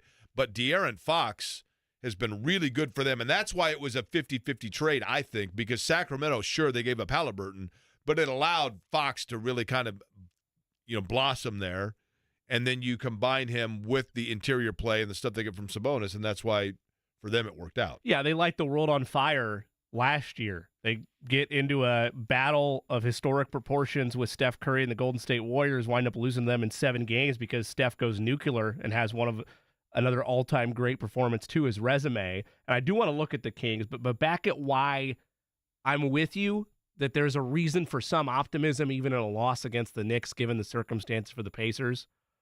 Why it's frustrating for me and what I don't want to have happen 2 months from now is to look back at this stretch for the Pacers where they're massaging the injuries of Tyrese Halliburton and they're balancing everything out and trying to map out the second half of the season. Is I don't want to look back and think this stretch, because veterans didn't step up, because they got out-rebounded every now and again, because they didn't have a true closer on the floor late in games. I don't want to look back at this and say that's the difference between being a playoff team and being a play-in team. Because when you look at the state of that playoff picture right now, and I get it, it's February, and we still have plenty of games left on the schedule, a whole half of basketball left to be played. Realistically speaking, barring the Pacers going on a hot streak, which could happen, they're looking at 6, maybe 5 as a seed option that is the best-case scenario for them as it stands right now. And that would be a playoff team. Miami's right behind them. They're a game and a half out of that 6th spot. And Miami's been dreadful the last month. Overall, their last 10 games, they're 3-7, and they're struggling. And it feels like the Pacers have maybe leapfrogged them in terms of this hierarchy of the Eastern Conference post-Pascal Siakam trade because they've taken a big swing, and the Heat have Terry Rozier is their big acquisition they've done before the trade deadline. So my larger point here is that is who is chasing you, along with Orlando and maybe Chicago, and it's only a 2-game lead. And anything can happen when you get in the stretch run of an NBA playoff race. I just don't want to look back at this and say, man, I wish they could have closed out a little better in January and built a cushion that gave them more room for error in the back half of the season, to the point that instead of being a playoff team comfortably in, now you're having to go through the gauntlet of the play-in tournament. I think the thing that we have to remind ourselves of is the fact that, and this is obviously kind of an odd thing now to look back on, but at the beginning of the season, let's go back actually a year ago. At the beginning of last season, you had, and I've told this story before, I've never had this happen before. I've covered the Pacers in some capacity for 25 years. I don't know. I mean, off and on, intermittently, and in different various roles, admittedly. But I've been a credentialed media member of the Indiana Pacers since, in some form or fashion, since essentially the 98 Bulls-Pacers playoffs, okay? And last year, maybe this has happened before and it was the first time I was invited. I don't know. I don't think that's the case.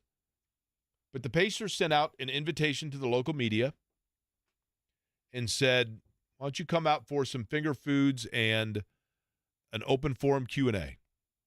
Okay. So we go out there, and Rick Carlisle, actually, I take that back. I don't know that Carlisle was there. Chad Buchanan was there for sure. Kevin Pritchard was absolutely there. Kelly was there for sure. And they come out and they say, look, we're glad everybody's here. We just want to get to know everybody and chat and talk. But here's the thing. We've decided that we're going to start this thing from scratch. We are optimistic about Tyrese Halliburton and the amount of lobs that he's going to be able to create and play above the rim. We really like, I remember Kevin Pritchard coming over and we're chatting, and he said, man, I'll tell you what, people are going to love Andrew Nembhard and the way he can play. He's right. I mean, Andrew Nembhard's a really good piece for them. But I'd never seen that before, where they were so candid and transparent. And I think what they were doing was they were basically saying, listen, we aren't going to be very good for a while. We're going to lose a lot of games, and it's going to be, to quote Philadelphia, a process.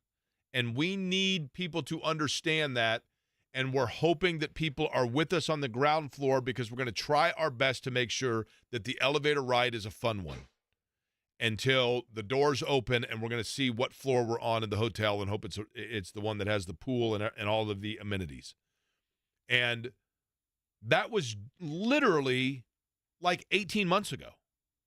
And at that time, the thought was that the Pacers were like a 3 to 4 year project. And project's maybe the wrong word, but build. I think they felt optimistic that Tyrese Halliburton was going to be a piece for them. But they thought it was going to be over the course of like a 2 or 3 year process, and then it was going to be piece by piece, like the other great Pacer teams that we have seen being built kind of the old-fashioned way. But this is a different NBA. And you can make a trade or get a key free agent signing or whatever else and accelerate that process. And, Jimmy, I think we have to remind ourselves now that 18 months later that we are still only to the halfway point of what the original time frame was going to be. But that doesn't take away from what you're saying of the fact that, but you're here now. Yeah. I mean, they are. And they've put themselves here. Totally. Like that Pascal Siakam trade. Totally. I'm not saying that, and to be clear, I want to clarify this on the front end, and I said this to you in September. Whether it was fair or not, this is just my belief of where the Pacers roster was then. My bar for them was 6 seed or better. Was that bullish? Was that aggressive? Absolutely. Is that necessarily what the Pacers had for themselves? I don't know. I like to think that your logic on that, Jake, of this is what they were honest about 18 months ago, that hasn't drastically changed. Like they're still in the process of building this thing the right way. So maybe I was setting the bar a little too high for them. But then subsequently from that, Tyrese Halliburton has his I've arrived in the NBA moment as a franchise player. They make that deep run in the in-season tournament, and then they go acquire Pascal Siakam, and maybe internally, all things are good. Maybe they feel like we're on the appropriate timeline.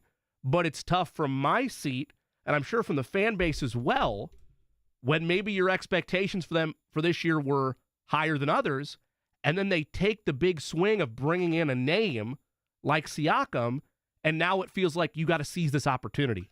Here's the thing. I agree with that. With Siakam, I do think that he's going to be, I have nothing to base this on, but it seems as though things are lining up for Pascal Siakam to, in fact, become a long-term player for Indiana, right? But the thing I love about Siakam is this, Jimmy. I used to watch games with my dad, and he would say this a lot. The team that we'd be rooting for in sports, he'd say, gosh, it just feels like the other team just comes down and scores, and we've got to work so hard at it. And with Siakam on the floor, and I'm not giving anything that people in Toronto haven't been aware of for a long time, but with Siakam on the floor, it definitely feels like the Pacers, when they come down, you're like, you know what? Like, they got a guy here that can give that's just buckets, right? I mean, I love Nembhard's ability in the mid-range. His ability to all of a sudden just like kind of dribble, like pull up from like that 12. I mean, it's a lost art. Yeah. And I love that, right? But Siakam's a guy when defenses are and the plays breaking down or whatever else, it's like you get him the ball and he just finds a way to the basket. He can deviate from like set things and kind of go like whether it be isolation or transition. He's going to get you. He has buckets, right? To use a West 4th Street term. He's buckets. Yeah. And it's been a long time, Jimmy, since they've had that, where you're just like, this feels good, right? And you want to pair him up with the ultimate point guard, the ultimate distributor that is supposed to further unlock what Pascal Siakam was as an offensive weapon in Toronto when they went all the way and won the Larry O'Brien Trophy. Again, he was younger. They had Kawhi Leonard. They were a really good team. I'm not saying the Pacers should be at that level right now or that's where the expectation should be, but it's hard not to want that right now because it's dangled out in front of you.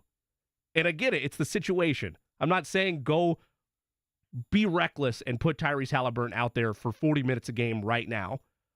But a game in January matters just as much as a game in April. You're right. And I don't want to look back. I'm not going to look back with malice, but I don't want to look back with regret depending on how these next 7 games goes. And who knows, maybe Tyrese is back on Tuesday like we simulated in our minds. No reports to base that off of, just our assumption.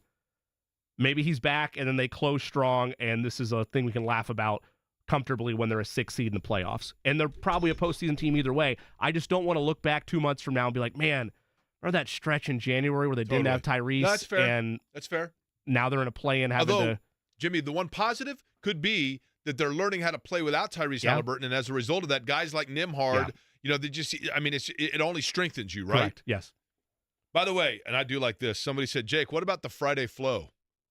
That's strong, right? I like it. Yes. The Friday flow for our free flow and Friday, just the Friday flow is simpler. That's pretty strong. Shannon recommends for you, by the way, King Jug Brewing. She's listening? Yeah, well. Or did you text her? I think what happened is her computer must have frozen. King Jug Brewing, which is really good. That's a good place. Did it freeze and it's just Eddie on a loop asking, hey, what's good in Fishers? Hey, what's good in Fishers? Fishers District, everybody else is pointing out, by the way. Now, I have tonight a bit of a dilemma. I have a bit of a dilemma this evening. I can't deny it. And it's something that's kind of the depths within me, and I feel like today, since we're just doing this positivity open forum Friday, that I need to confess to you guys something that I've mentioned on the radio before, but it's been a while. But it is creating confliction with me for tonight. Okay? All right. You actually have to serve out jury duty? Derek Schultz just got picked for jury duty and got picked on the jury. Oh. And then at the end of the trial, the judge, you're allowed to ask questions to the judge. And the judge, Derek, asked a question, and the judge said, that's such a good question from juror Schultz that I think he should get a Fudgy the Whale cake. How about that? Now, my confliction tonight and my dilemma this evening might actually irritate Shannon, and she's unaware of it. So we got to hope that her computer unfroze and she was able to change to a different music format or something so that she's not listening, because I got to confess this to you, right? You don't know where to go to be let down by the keg being blown? Got to figure that out. No, we are going to the game. Ah. But I'll let you know of my dilemma next. And then Kevin Bowen in 12. The Freaks on Parade Tour.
At Indiana University in Bloomington, Indiana. Did you frequent Yogi's? A little bit. Loved Yogi's. It wasn't a regular spot, but we would go there and enjoyed it every time. And we're sad when it closed while we were there. When I was a student at Indiana University, and I mentioned this to Kevin a few times, I believe. Back in the days when you had satellite dishes.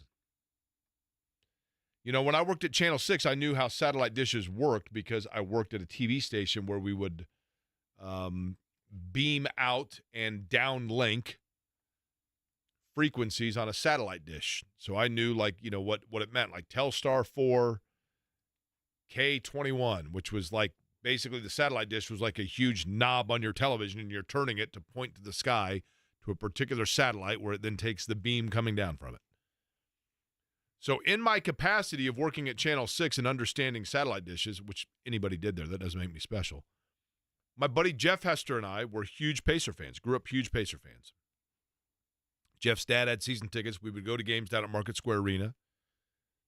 And we loved the Pacers. And there was, I mean, I will always be so grateful for the fact that, and I think for a lot of my buddies, the reason we're such big Pacer fans was because we all turned 21 in 93 and 94.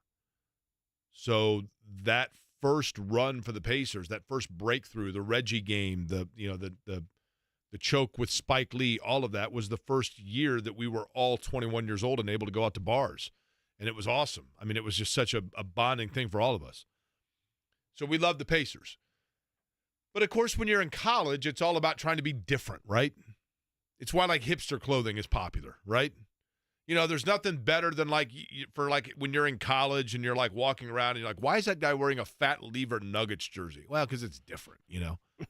So Hester and I had this idea that everybody loved the Pacers, but we're like, we need a Western Conference team. Who's the Western Conference team that we can be a fan of? And so we're like, the Sacramento Kings are kind of the Pacers of the West. Sacramento's the state capital. It's about the size of Indianapolis. You know, they're a franchise that's kind of been trying to break through a little bit. So at Channel 6, I managed to find the satellite coordinates for like 15 Kings games, and Jeff Hester and I would go to Yogi's in Bloomington and give the coordinates to them, and they would like move the satellite dish, and we would, after the Pacer game, stay and watch at like 10:30 at night the Sacramento Kings. And then back in the day when everybody had the T-shirts that just said like Pacers basketball, Magic basketball, like the warm-up T-shirts, we went and bought Sacramento Kings ones. And we were like bandwagon fans of the Sacramento Kings. And sports, I've always said, is about nostalgia. I've always kind of liked Sacramento. That's like my other team. Now, is that weird as a fan to say that there's a team that like, and I know now, you know, I have kind of an objectivity about the Pacers because we cover it. And so, but Shannon is, you know, the Pacers are a major part of her fiber, and she loves everything about the Pacers. And so we go to games, and I know what it means to her. I see not as much anymore, but there was a time where, I mean, every single game to her was all about the Pacers. And so we're going to the game tonight, I will, I guess, you know, want to see the Pacers win. But there's a part of me that kind of likes Sacramento, and she gets very territorial about, like, you can't root for the other team, right? Which I get. So I'm a little conflicted because if Sacramento wins, you know, part of me is like, yeah, it's kind of like deep down, I kind of like Sacramento. Now, is that bad? Is that weird that I have like? I don't think it's bad. I don't think it's weird. You could disguise it, like, for example, and I'll try to watch for this tonight as I have the game on, because you're going, right? You mentioned you're going. I am going. Yes. All right, so I'll try to find you, but you're just like, this is for the video audience. Apologize to the audio audience. I'll explain what I'm doing in a second. Oh no! Oh man, you got it's a fist bump to yourself, but you're expressing frustration that the Kings scored. You got to hide it, right? It's like you're tucking the football down, Jimmy. Right. Like you're a running back. You're getting out into the clear, you know? Exactly. Breakaway. Oh, darn it. Oh, I had a clap. I don't know what happened there. You got to just disguise it. I mean, if you okay, you're a fan of the Chiefs, right? Yeah. Who's your kind of NFC team? There's got to be one, right? There's got to be one that you're like, you know, I've always kind of liked them. They're cool. If the Kansas City Chiefs can't go, I'm cool with them. Probably the Vikings. Okay, that's cool. That's cool. I like the purple uniforms. Yeah. People of Minnesota, kind of a similar history people. As Kansas City, right? Yeah. Okay, Eddie, you're a Reds fan, right? Yes, sir. So who's your kind of American League team? Oh, that's a good question. Cute fella? Texas Rangers. Okay. Is that because you said they'd win the World Series and they did, right? Wasn't that you that predicted that? Yeah, and then they had a couple of Reds that went over there back in the day, and I followed them over there. So I was like, you know what? Sure, they'll be. So my who's your team. Western Conference kind of team? Jimmy Cook. I think we all have this in sports, don't we? You have your favorite team, but don't we all have that other team that you're like, yeah, they're kind of cool? I think it's weird when people are like, you know, I'm like on Twitter, you look at somebody's profile and it's like, and they list like 9 teams, and you're like, dude, really? I always really enjoyed the history of the Supersonics. And then when they moved to Oklahoma City, Great I uniforms. thought that was like, Yeah. I felt bad for Seattle, but like I thought that was, so probably OKC. I don't know. I mean, they're basically at a cellar team Okay. of, you never really Eddie? there, a lot of picks, but maybe Oklahoma City. Eddie, your Western Conference kind of team? Like Jimmy, Oklahoma City, but goes back to when like Russell Westbrook and James Harden and Kevin Yeah. Durant were all there. And they now have SGA. Okay, that's cool. My kind of Western team's here tonight. Kevin Bowen's next. What do student athletes say their favorite memories?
Our next guest is Kevin Bowen. You hear him weekdays, 7 to 10 a.m. on the Wake Up Call with KB and Andy. Of course, he covers the Colts on 1075thefan.com, Pacers as well.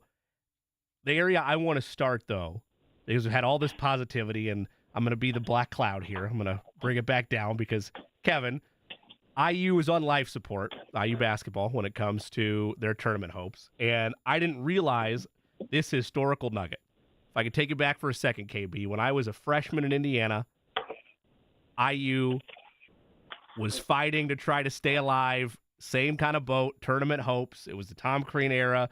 Yogi Ferrell was there as a sophomore at the time, I believe. And they lose to Penn State at home. And we were at Eigenman dormitory at IU. And we had to walk. You lived at Eigenman? Lived at Eigenman freshman year. Okay. And we walked to the game, we walked back.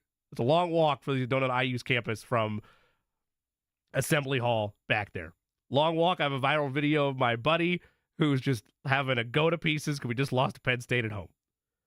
KB, IU, Penn State, when you look at this matchup, Penn State is quad 3. You lose this game, you're likely done. Like, your hopes are done, barring you run the table. Should I get worried the last time Penn State just happened to win at Assembly Hall was that fateful night when I was a freshman? Boy, I'm still picturing the walk from Assembly Hall to Eigenman. I mean, brutal. I would be busting that. It was brutal. Yeah, can we not A bus it or B bus it? We probably could have. We probably could have. Yeah. I'm trying to picture what the bus pattern was back then. Boy, I've seen Penn State once this year. It was at Purdue, and they looked absolutely awful at basketball. I know there's some, moments that they have looked better than that. But, yeah, I mean, you just laid it out there. I guess let's start with injuries, right? I mean, where are we at? Is Xavier Johnson, Malik Reneau playing? It sounded like they avoided maybe disaster, but still, I would think that they probably are iffy at best for tomorrow. And then, next week, obviously, you got two huge road games. If you even want to get close to sniffing any sort of whatever, next four out as the month of February moves along. I think Penn State stinks, but I would like to think that Indiana could hold serve at Assembly Hall, but who knows what their availability is going to look like tomorrow. I guess the real question, Kevin, and I'd have to really check their schedule here, but Indiana can't really afford any quote-unquote bad losses, but more so they've got to look at their schedule and find out how many opportunities they have remaining to get really good quality wins. I mean, Kevin, they're not even really right now in the discussion when there's three. There's three. Purdue, I'm taking off the board. There are three quality wins left. I guess the question becomes, Kevin, is if there's three, do three quality wins for Indiana put them over the top at this point? Because you're looking at the low 90s, 100 in terms of overall ranking of those sorts of things. Yeah, I mean, unless there's smarter bracketologists out there, at Purdue's a must and home to Wisconsin's a must. I mean, the Big Ten's not very good this year. I mean, when you think about it in normal standard, what am I missing? These other, really quality wins. The non-conference resume is very ugly for Indiana in terms of any sort of wins, let alone any wins away from home. It's not like they've won games really away from home yet in the Big Ten. I can't imagine Michigan is any sort of quality win at this point. So, yeah, if we are – frankly, I'm shocked that we're even discussing Indiana as a possible tournament team. I mean, Purdue and Wisconsin are must-wins. I mean, point-blank period. There's nothing away from home, and there's nothing of substance on the resume. And that's – based off how the committee is operated, that's what matters. You have to beat quality and win away from your own building, and there is neither of that. I mean, Nebraska has won quality games. Look at them. I mean, they, beaten Purdue and they've beaten Wisconsin, and yet you still sit there with Nebraska and they're a bubble team because they haven't won a Big Ten game away from home. So, Indiana doesn't even sniff that from a quality. I mean, what is Indiana's best win? I guess is it Ohio State? And probably where are they right. at? Well, so the Ohio State game on the road, because it's a road game, it's 1 through 75 is what becomes a quad one win, a significant signature win when you're playing in somebody else's place. They're 70th right now. So what you're looking at is if you beat them, does that push them below the threshold where there would be a quad one win to the committee? You're having to root for Ohio State the rest of the year and hope that they battle things out. Potentially, the Nebraska game when they come here, I doubt it unless they pick up steam on the road, like you mentioned, Kevin. They've yet to win a game on the road in the Big Ten. If Nebraska's able to do that, maybe that pushes enough to become a high or a low quad one win at home. But yeah, outside of that, the picture is as bleak as it stands right now. Ohio State on the road, Purdue on the road, at home against Wisconsin, and at home against Michigan State to end the season are the only signature quad one wins you could stack. But at this point, you have none. So any of those you'd welcome. It still might not be enough with the position they're in. Yeah, again, I will stand by at Purdue and home to Wisconsin are must wins. If not that, you're going to have to win the Big Ten tournament. I just don't see how a resume could look attractive enough, frankly, come mid-March. And that's why you look at, at Illinois last week and certainly the Kansas game earlier in the year. And it was hard to just really kind of clap your hands at the, hey, moral victory, blah, blah, blah. They just weren't in a position to celebrate that because the resume doesn't have anything of substance on it. So, yeah, that's what really makes, last Saturday kind of falling apart over the last minute, and certainly the Kansas game falling apart there in the second half. That's what makes them really, really sting. Because if you get one of those two, I probably don't laugh at the conversation as much as I laugh at it right now because, frankly, there's really no conversation. Kevin Bowen is our guest. You hear him every morning, of course, on the Wake Up Call with KB and Andy. Kevin, obviously one of your areas of note amongst many is your coverage of the Colts. So I want to touch on that and get to that here. The first, I'm going to ask you the question that I asked Stephen Holder at the beginning of the week. The Colts were obviously very close to the postseason this year. And, a quarter away probably if you want to look at it in those terms. But as you have watched now the playoffs unfold and the elite level of play that we see that would catapult one into the Super Bowl, what areas do you note or did you recognize as you're watching Kansas City, San Francisco, Detroit, whoever it may be, where you say that's what the Colts are missing? That's what separates those teams, and the divide is perhaps greater than it looks on paper.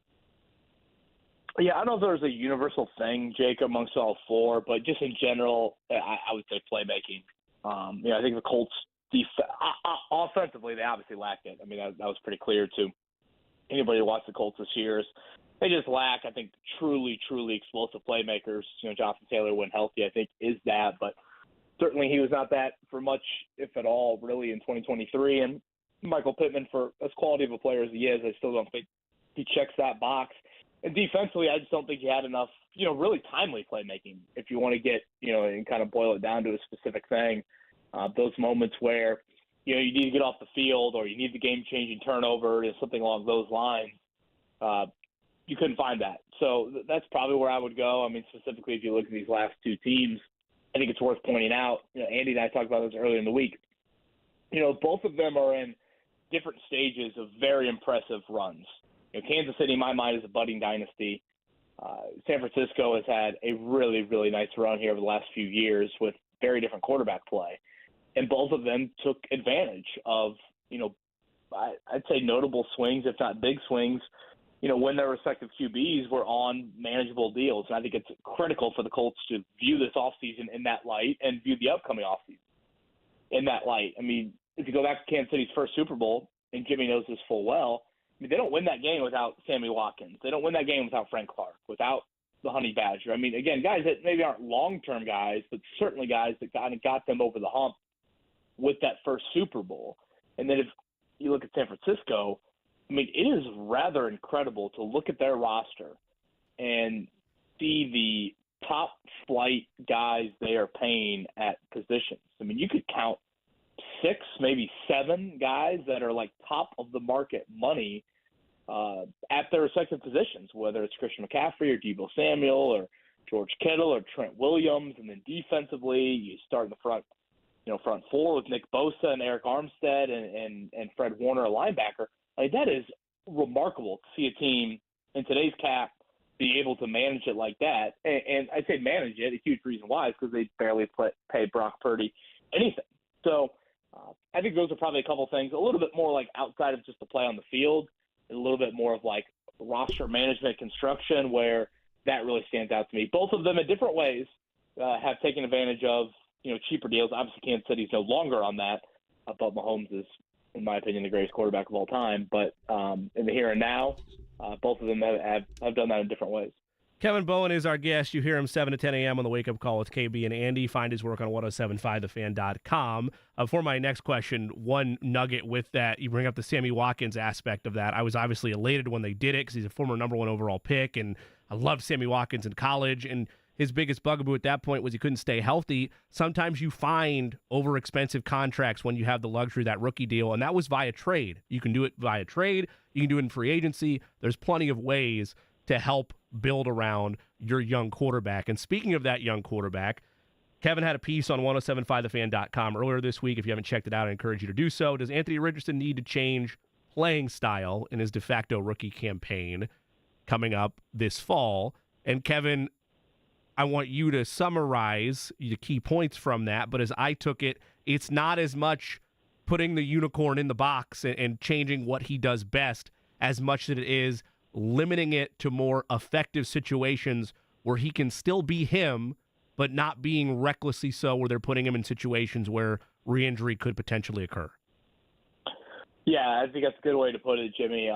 Limit, not eliminate. That's a phrase that I've used a lot. I used in the article. I'll continue to use it when it comes to Richardson and the run usage for him. Like, no matter what, I mean, come week 1 of next year, Anthony Richardson is going to be a run threat for whatever opponent the Colts have. No matter, he can carry it 2 times in the entire game.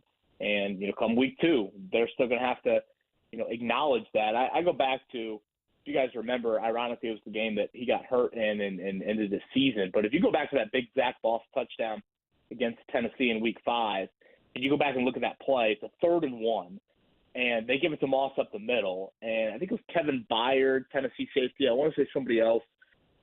There was another defender. I forget if it was a linebacker or a corner or who, but both of them are so occupied with Richardson as the run threat, as the guy that, could keep it instead of just sticking in the belly of Moss and not keeping it, that they, kind of clear out that area to where once Moss gets to that second level, if you will, Zach Moss, a guy that no one would label as some explosive runner, he's gone, and he's in the open field.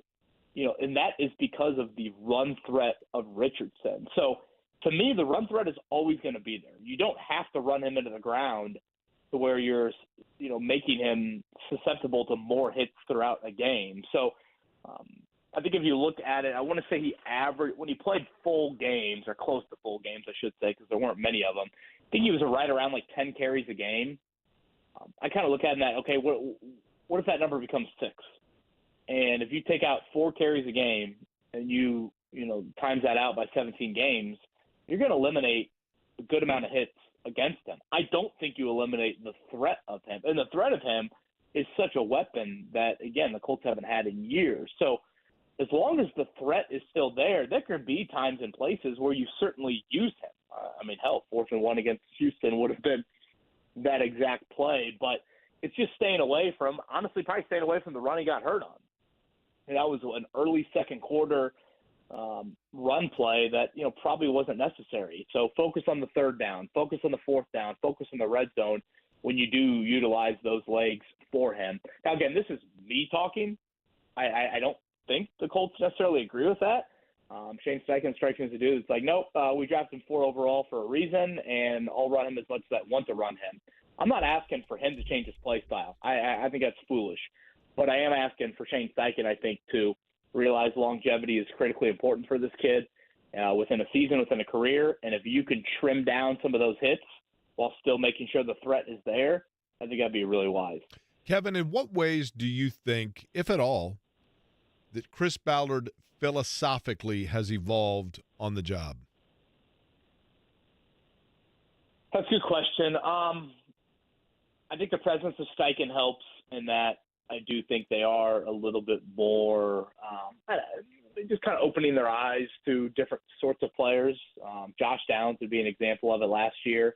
I think Chris is pretty stringent on physical measures, and, those guys that play the wideout position, I guess, to continue the example, need to be a certain height and a certain weight. And, if they're not, then their success rate isn't very high, where Shane comes in, it's like, no. And again, I know all of these didn't work out, but Jake, I remember you and I even had this conversation one day at camp when they signed Amari Rodgers from Clemson. And it was like, whether it's Josh Downs as a draft pick, whether it's Isaiah McKenzie as a free agent signing, whether it's Amari Rodgers in training camp, those are, kind of jitterbug type of wideouts that, are good types of players to diversify your wideout room with. So I think Shane has kind of helped Chris maybe look at it in that realm. So I'd say that is probably one of the areas that I would point to. I am curious, with Richardson on a rookie contract, how does he react to that? He has not had this. I want to say if you look at Richardson's number salary cap-wise for this coming season, I want to say it's like 28th or 29th among all QBs, like just over $2 million annually. And if you look at quarterbacks around the league, pretty much half of them are double-digit in millions that they're making. So, again, this is a time to attack and to do some things that might be a little bit outside the box. There's an element of I'll believe it when I see it, but you just look around the league. Various teams have done that. We talked about Kansas City and San Francisco, but, whether it was Stephon Diggs going to Buffalo, I think it was year 2 or year 3 of Josh Allen's career. A.J. Brown to Jalen Hurts, kind of in a similar time frame, year 2 to year 3. Tua getting Tyreek Hill, year 2 to year 3. Like, to me, those are just such valuable times to do some things that you can no longer do. Like, Kansas City can no longer do that based off how they're paying Mahomes. Those are some things that I would like to see him try to explore as well. Who's your coach of the year in the NFL? I think it's Kevin Stefanski is a no-brainer. I mean, I guess unless you want to take the playoffs into consideration. But, yeah, I mean, if you just call for regular season. With everything they had to overcome? Yeah, 4 different quarterbacks won a game? I mean, that's – I mean, right there, that's just that stat alone probably says enough. But, I mean, Nick Chubb blows out his knee in week 2, and I think they were down to – I mean, hell, the Ben Davis kid got banged up at tackle. He was starting a lot for him, and he was out for the year. And I think they were down to like their 3rd or 4th offensive tackles there, and they had defensive injuries too. So, yeah, I would say, Kevin Stefanski, if you just looked at, what they lost. I also think, and I struggle with this at times as Coach of the Year, but, like, what is the award? Like, shouldn't Kyle Shanahan and Andy Reid get credit for, like, having their teams in the Super Bowl, or right. because we thought they'd be good? Kevin, the same to that point, I've always wondered about this one. Most improved player. Or I'm sorry, comeback player of the year.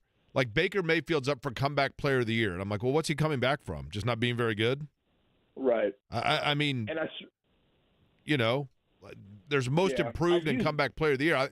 To be comeback player of the year, I would think that it's because something happened where either you had an injury that set you out for a year, or I don't know, you like had cardiac arrest on the field. You know what I mean? Right. Yeah. Yeah. To me, like comeback would be more of most improved would be more of a Baker award. Comeback would be whatever, DeMar Hamlin, or right. Guys that suffered those big injuries. And I've used the Big Ten coaching analogy before, and this year probably is a decent example of it. Like, should the Big Ten coach of the year, like let's say Purdue wins on Sunday and runs the table. Should Matt Painter win coach of the year again in the Big Ten, or should we look at Fred Hoiberg or Chris Collins and say, no, they really overachieved, and like that's why? Well, I mean, Matt Painter deserves credit for having a program that doesn't need to overachieve. Like we already have their bar so high because of what he's done. I struggle with that with coach of the year, but still, having said all that, if you're going to make your pick, I'd go with Kevin Stefanski. Kevin Bowen is our guest. Again, you can hear him weekdays on these very airwaves, 7 to 10 a.m. on the Wake Up Call with KB and Andy. Kevin, when you look around at the success of other quarterbacks on a similar timeline, most notably C.J. Stroud, and the fact that it's in division, does that amplify at all? Maybe not the pressure, but the level of, in other words, how does it affect the timeline for Anthony Richardson, knowing that Lawrence is already there, even though the Jaguars fell off a cliff last season, and C.J. Stroud appears to be the shining beacon from that draft class? Where does it change, if anything, both internally and externally, the timeline and the expectations for Anthony Richardson when this is basically a de facto rookie season for him this fall? Yeah, I mean, certainly AFC South has now become, I would say, much more of a competitive division, 1-4, quicker than I thought. But I also think, to Richardson's credit, if there's one thing exiting this year, Jimmy, that I think of with Richardson, why I might have questions about, again, the longevity of the career, like lasting deep into the 20s at the level that you would like, and those sorts of things, just because dual threat guys typically don't, last to that level. They're going to have to become, a little bit more pocket oriented at some point. I do think Richardson showed, in a small sample size, but I do think he showed like you can get return quicker on him than I previously thought. I mean, I think entering this past season, it was like, oh man, this is a redshirt year, and they're going to win whatever. A lot of people I think thought like 3 or 4 games, and then maybe next year you sniff 7 or something like that, and then maybe the third year is where you start to actually be like competitive towards the playoffs. And now I'm starting to think, I think it'd be pretty disappointing if the Colts didn't make the playoffs next year. And obviously you got to see him for a full season. And I mean, hell, the kid played a quarter and a half on the road all year, and never outside of the Rams game, it was really in a ton of fourth quarter moments. I guess week 1 maybe as well, but still you got a lot there that you want to see him in. But I do think you can get, again, a little bit earlier return of you're a pretty legit team in year 2 of his career. But certainly the AFC South. I mean, and I know it might be minuscule to a lot of people, but I think kind of the sneaky storyline that didn't go in the Colts' favor here in the head coaching cycle is Bobby Slowick staying in Houston as their offensive coordinator. I think if you're a Colts fan, you want as much turnover as possible for C.J. Stroud and that staff in Houston over the years. And the fact that, of the 8 openings, none of that went down that path, I do think that is, a little bit of a bummer for the Colts. Kevin, Pacers-wise, I said this earlier on the show. This isn't a knock against them. It's just the reality of their situation. My bar for them to start the year was 6 seed or better, and then they go get Siakam, and it's like, well, that might be a real possibility. But then you've had the injuries fall for Tyrese Halliburton, and they've been really unable to get the proper separation that you would have liked in that seed situation, especially when a team like Miami, who's probably contending for that same spot to avoid the play-in, have had their worst month of basketball, arguably, of the season the last 4 weeks. Do you worry at all that we might look back at this stretch, albeit somewhat out of the Pacers' hands, with what-if thoughts if things don't go the way they want them to this year? Like they could have solidified a spot in the playoffs versus being in the play-in?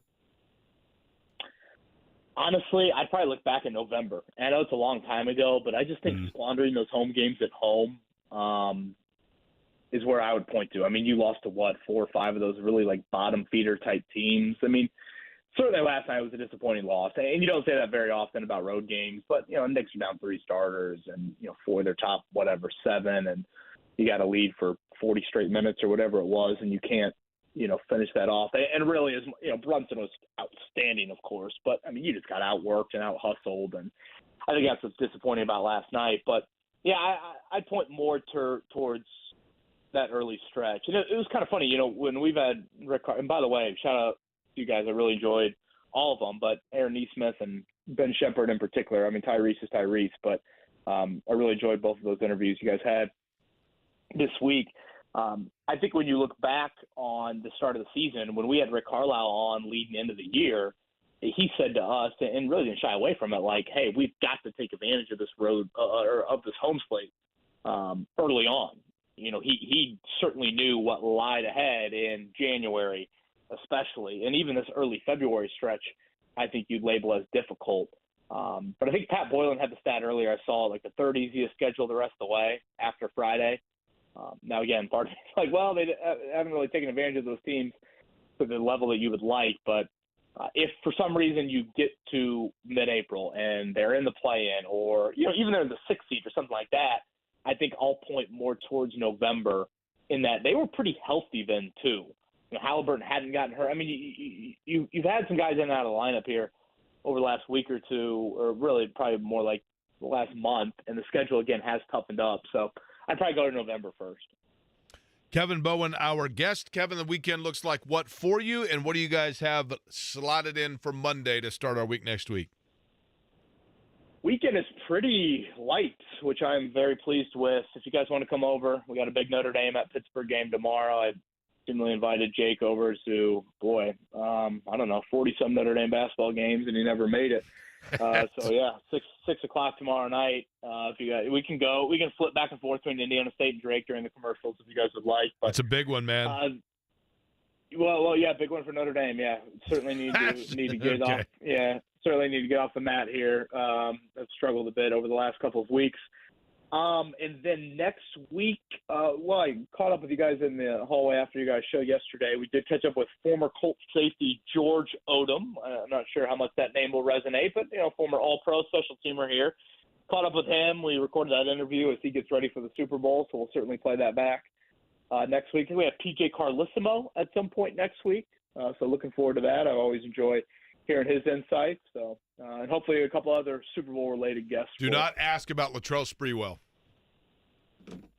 That's all I'll say. Is that from experience you're saying that?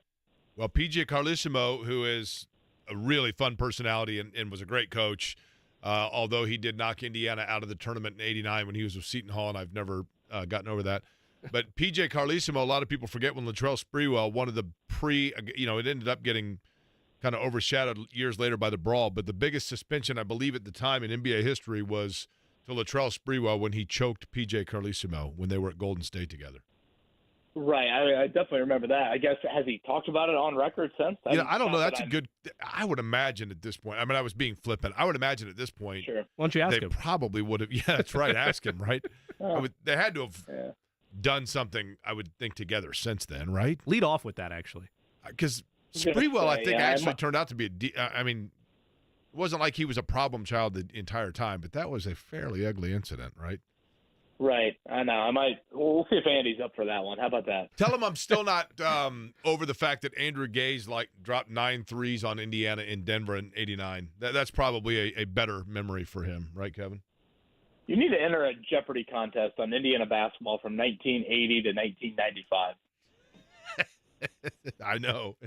It's a little bit frightening, I realize, That one you don't even have to watch early, that edition That's of Jeopardy. right. You can just participate I don't live have to and watch you'll be good. Topeka and then be a ringer in Kansas City. Kevin, enjoy the weekend, and good luck to your Irish.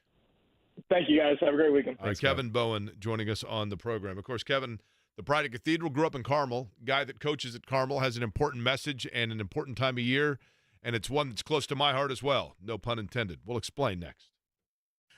Weather in Indiana in a couple.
Yesterday, you're the one that it, ended up with that song stuck in your head, right?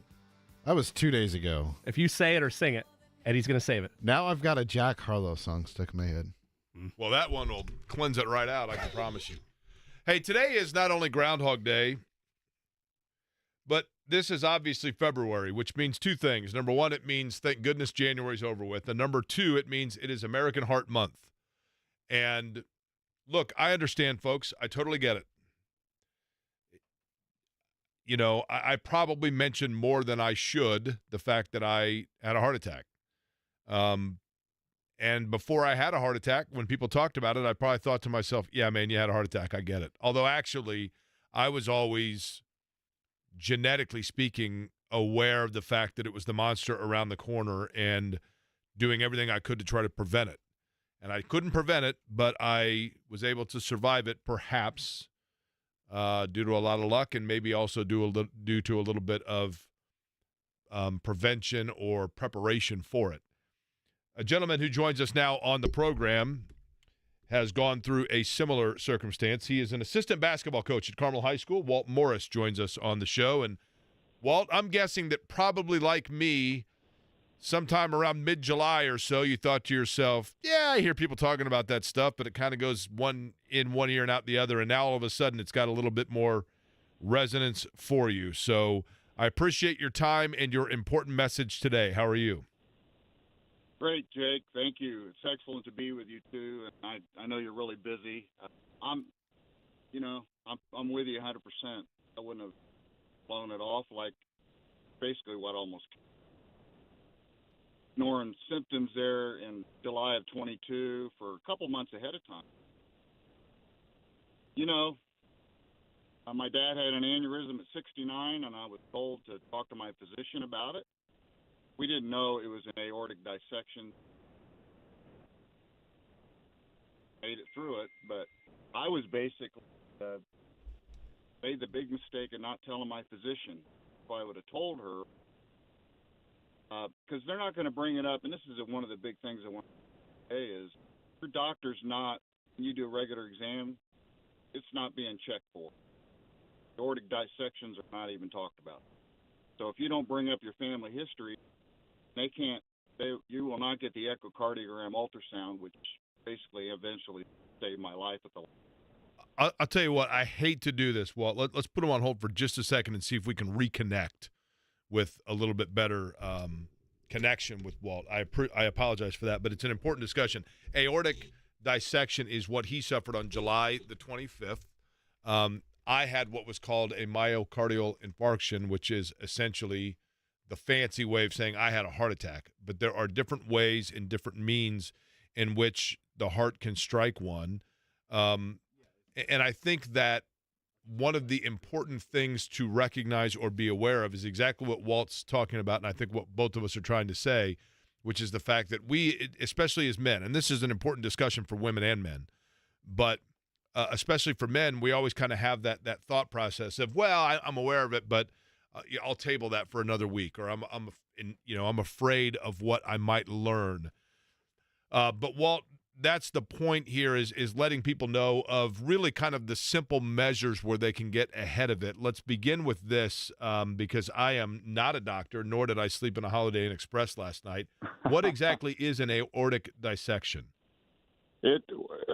I was born with bicuspid valves, which come out of your aorta right next to your heart. You're supposed to have three, and that's from what I've learned about this.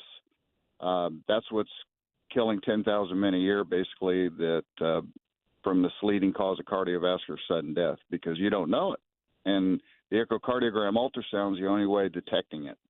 And if it's in your family history, if you don't have the right tests, you're not going to know. And I still should not be here. I mean, I'm not trying to be morbid, but if my wife wasn't home that day when I had the shot of jaw pain, after walking 3 miles, it knocked me to the ground, and got me to the hospital, I wouldn't still be here because I had jaw pain for a couple months ahead. The biggest one was I had trouble swallowing a couple times, which is just crazy, and started sweating and wasn't eating anything. So really smart move by me. I just kind of blew that off. Right. Neck pain, take some Advil, walk, keep moving, get up. You're getting older. Let's go to camp. Let's go coach. Let's go do whatever we're doing. Fight through it. And then human nature, you don't want to think there's something wrong. And that's the thing you're talking about that you got to avoid. So, but I understand too, nobody wants to find out they have this, but you don't want to get in my situation where they do eventually do the ultrasound on your back. It's supposed to last a half an hour. It was a minute. They had me in an ambulance. Dr. Alba said, you have 30 minutes to live. They send me to Ascension Heart Hospital, and I go through an 11-hour surgery with the guy that's the last minute, Dr. Zanotti, the last minute, hope you make it. And they told me you had 30% chance of making it. 11-hour surgery later, and they lost me at the end and then brought me back. That's what I'm telling men. If you find out ahead, or women, they can plan out your surgery, find it, make a game plan for it. My sister, what was remarkable, our whole family had that test after this happened to me, and my sister's a year and a half older than me. Same bicuspid situation. She had the surgery last February, and that's what got me going about getting this message going. It was a 5-hour surgery. She looks great now. But she was, they said, a month from having an aneurysm herself. So. Well, I think in my case, and I think that's why, as I listen to you talk, you tell me if this makes sense, I guess. My situation was similar, right? Like I probably shouldn't be here. I mean, I had a 100% blockage. I was thankfully 5 minutes from a hospital. I was probably a couple minutes away. They had the paddles in there. The whole deal, right? Yeah. And when you're going through it, you're kind of incredulous. It's a little bit out of body. And then when I walked out, Walt, I'll be honest with you. When I walked out of the hospital, I think the first question I had was to myself, I really did feel guilty. Because I felt guilty about all the people, that didn't make it out, right? And I don't know that I was deserving any more so than those that weren't as lucky as I was or that you were. And so the only thing I could think to myself in that moment, Walt, was that I had a responsibility. How can I help? Right. Like whatever it was that got me out of that room, I got to do what I can to make sure that other people don't go in there. That was the only thing that I could think. And it was really hard, man. Like it was, you know what I mean? There was a 38-year-old man having the same surgery as me that had 2 little kids at the same time, and I find out a month later he died that day, and I didn't. And that was tough for a while. And once I knew my sister got saved, kind of hit me one day out walking because they said the only thing you can do is walk, so I was just walking. And it came over me like, what are you doing with this gift that you've been given? What are you doing? Right. And exactly how you feel now, and I'm just trying to do that the best I can, and I want to continue. It's just not something I just want to do for a little bit, Take me through again, Walt, what your symptoms were. And, for me, like retroactively, I look back and I go, you know what, maybe – but mine was like basically an instant, right, because I had an instantaneous blockage. Your body might have been telling you a little bit ahead of time, and you weren't picking up the phone, and it was getting frustrated. So what was your body telling you? It was just the gnawing jaw pain for 4 to 6 months prior, but it wasn't every day. Right. And then neck pain. Really didn't have shortness of breath. Everybody's kind of a little bit different. But we were up at Purdue playing with Coach Osborne and our kids, and I went into we got an eating, and Coach Painter and a bunch of people are around, and I just had to leave because I thought I choked on some people, and I didn't have anything in my throat, and I could not breathe. I mean, it was bad, and I'm sweating in there, and I started drinking water, and then it happens to me the next week, early July, and I don't say anything, and it was probably out of fear. But six out of the 7 days prior to my aortic dissection attack, where the jaw pain shot through my face, I had done 3 miles every day, 6 of those 7 days, walking and jogging. Yep. And that morning I had one of the best cardiovascular mornings I had ever had right before it hit me. So it's a strange killer. Triathletes, died from this. Texas's head football coach just had it when he was with Saban out there, and they saved him. You know, the major rider from the soccer World Cup, you know, they found him in his hotel room at 40 a couple summers ago. So that's why, you know, if Lisa's not home that day when I came home, and she was never home, she wouldn't have got me, you know, to Riverview Hospital, who kept me alive for a day prior to that, and put me on an IV bag and then made me spend the night to have that test the next morning. Now, if I just want to continue through you and anybody out there, and it's really kind of caught on, is any way I can keep doing anything for anybody to get this message out to men and women, because I don't think the 10,000 men a year is probably accurate, but because I think there's a lot of people that end up dead that they assume it's something else, you know, and so I'm just grateful I'm still here that I can do this, and I'm going to spend the rest of my life, you know, trying to help like you are, you know. Walt, where does it start from a prevention standpoint? Is it listening to your body? Is it looking back at family history? Is it working up the courage to go see a doctor? If you're somebody that, you know, even thinks they have a family history of it, where do they start for prevention? If you do, if family history, I think is the best, because like I talked to a young lady last Sunday at the Pacer game that was with us, you know, and her husband, and her father had it a year ago at 62, and I said, is there anybody else in your family? She said, my grandmother dropped dead from it, 57, and I said, you got to get in there, and she's in her 30s. That's the thing you got to do, because if you get way ahead of it, then your chances of then being able to watch it over the years and then get ahead of it with a planned surgery are much greater, because you don't want to end up in my situation, you know, playing Russian roulette. If I don't have the great doctors that somehow did this at the last second and all the timely things that happen, usually don't make it out of that. And then, you know, your body, like you just said, don't ignore it. There's something going on that with me. There's 2 or 3 times where for 4 or 5 months there that it was unusual, and I didn't want to think that something was going on, you know. And I think those are the 2 major factors. If you have it in your family history, your father or an uncle or anybody that's had this, tell your physician so they can, and then they'll set the test up for you that you need. You know, a heart scan is very simple to do. Most of the major hospitals, I know that Franciscan Health does them. Ascension does them.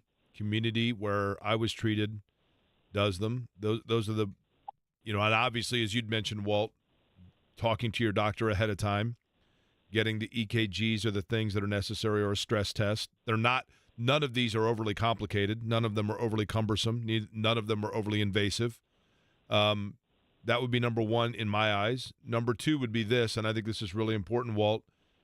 In my case, I knew what it was right away. And people ask me, as I ask people all the time, how do you know when you're having a heart attack? And I told them, you know, I mean, there's no denying what it is.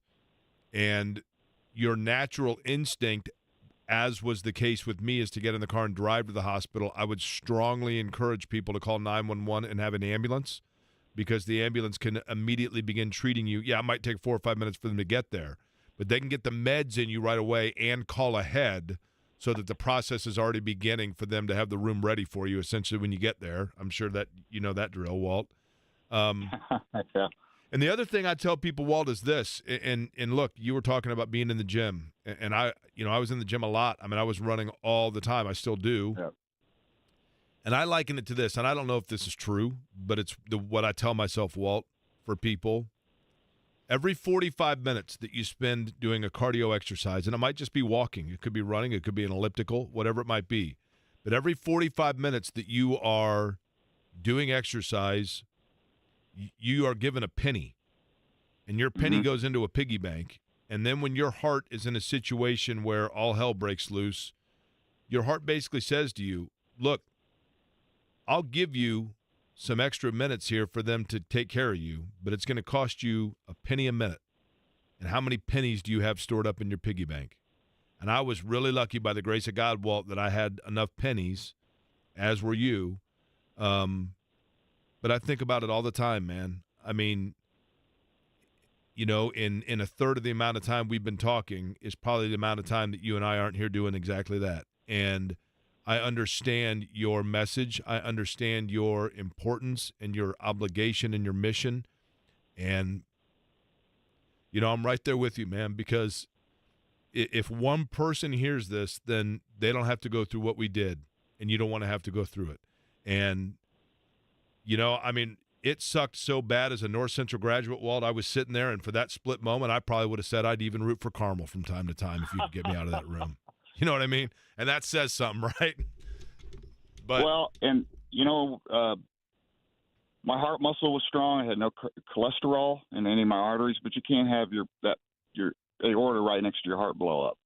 You know, and those other things were strong, and that's a misconception of an aortic dissection and or the widowmaker, or whatever you want to call it. And that's why you got to get ahead of it and not ignore the jaw pain and the neck pain and the trouble breathing and the swallowing. Your esophagus, that's just not normal. And you got a lot better chance. And that's what and somebody asked me early on last summer when we got this momentum going with this thing is, what do you want to achieve? And I said, I'm not going to know who I help. That's not my job. Right. You just got to hope. You got to hope, right? I mean, right. You know, and here's the thing, folks. In conclusion, Walt, I appreciate it, man. Best of luck to you. Best of luck to Carmel. And obviously, anything that I can do to help you get your message out in the future, you let me know because, you know, we're in a fraternity, and it's a fraternity that we're lucky to be in. No question about that. Even though we didn't call for it, the responsibility is there, and I appreciate it, Walt. Right now, heart.org is the website for the American Heart Association. For the month of February, any gift you give is tripled for the American Heart Association in doing what we can to get the message out for everybody and to get healthy and happy hearts here in the month of February. We'll come back, put a bow tie on it, or a tie on it, and hand off to John next. JMV here from my friends at Moyer Fine.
All in the NBA, the Spurs host the New Orleans Pelicans. Will take over 2.5 blocks for Victor Wembanyama tonight of the San Antonio Spurs. Betting the Pacers outright has not worked, so John, let's do some scoopage. Give me scoop 3.5. Pacers 3.5-point dogs tonight against the Kings, so we'll scoop 3.5 for the Pacers. In that same game, Pascal Siakam over 22.5 total points. Eddie, you got anything? I'm going the other side, taking the Kings minus 3.5. All right, there you go. J&V has walked in, and John, sad news, man, right? This ruined my whole weekend right here easily. This is one of my all-time favorites. When I did the morning show with Terry Stacy, we did an interview once. Every once in a while, you tape interviews that don't actually air. I don't remember why we didn't air it, but we did an interview with Carl Weathers. Yep. Most known, I mean, obviously from Happy Creed. Gilmore, but Apollo Creed, his signature role. And it never aired, but then one morning, we decided to do a Hello Spring mock parade. People thought we really were downtown at a parade. And our grand marshal was Carl Weathers. And so we were like, Carl, how are you? And we had this audio cut up from an interview that we had taped with him. And it went off flawlessly. And then our next guest that we were supposed to interview at this mock parade on the radio, as people are like, is there really a parade going on? The Carl Weathers interview got stuck in the system for Dan McGowan. And the next person that we were like, oh, look, there's, and I can't remember, Florence Henderson. Florence, how are you? And it was Carl Weathers again saying, how you guys doing? And Carl Weathers ran the whole time. But Carl Weathers passing away in his sleep at the age of 76. Might he be the greatest athlete to have ever become an actor? Yeah, but, well, I'll tell you this. Because he was a football player. There's only one that would have a conversation there. You mean in terms of the best athlete himself, or the best actor that happened to be an athlete? No, the best player turned actor. And I know, Dick Butkus. And, like Jim Brown. Yeah, right. Yeah. I mean, he was a chiseled stone in Rocky, man, right? Man, he was in Action Jackson in Jackson too. Vanity was naked in there.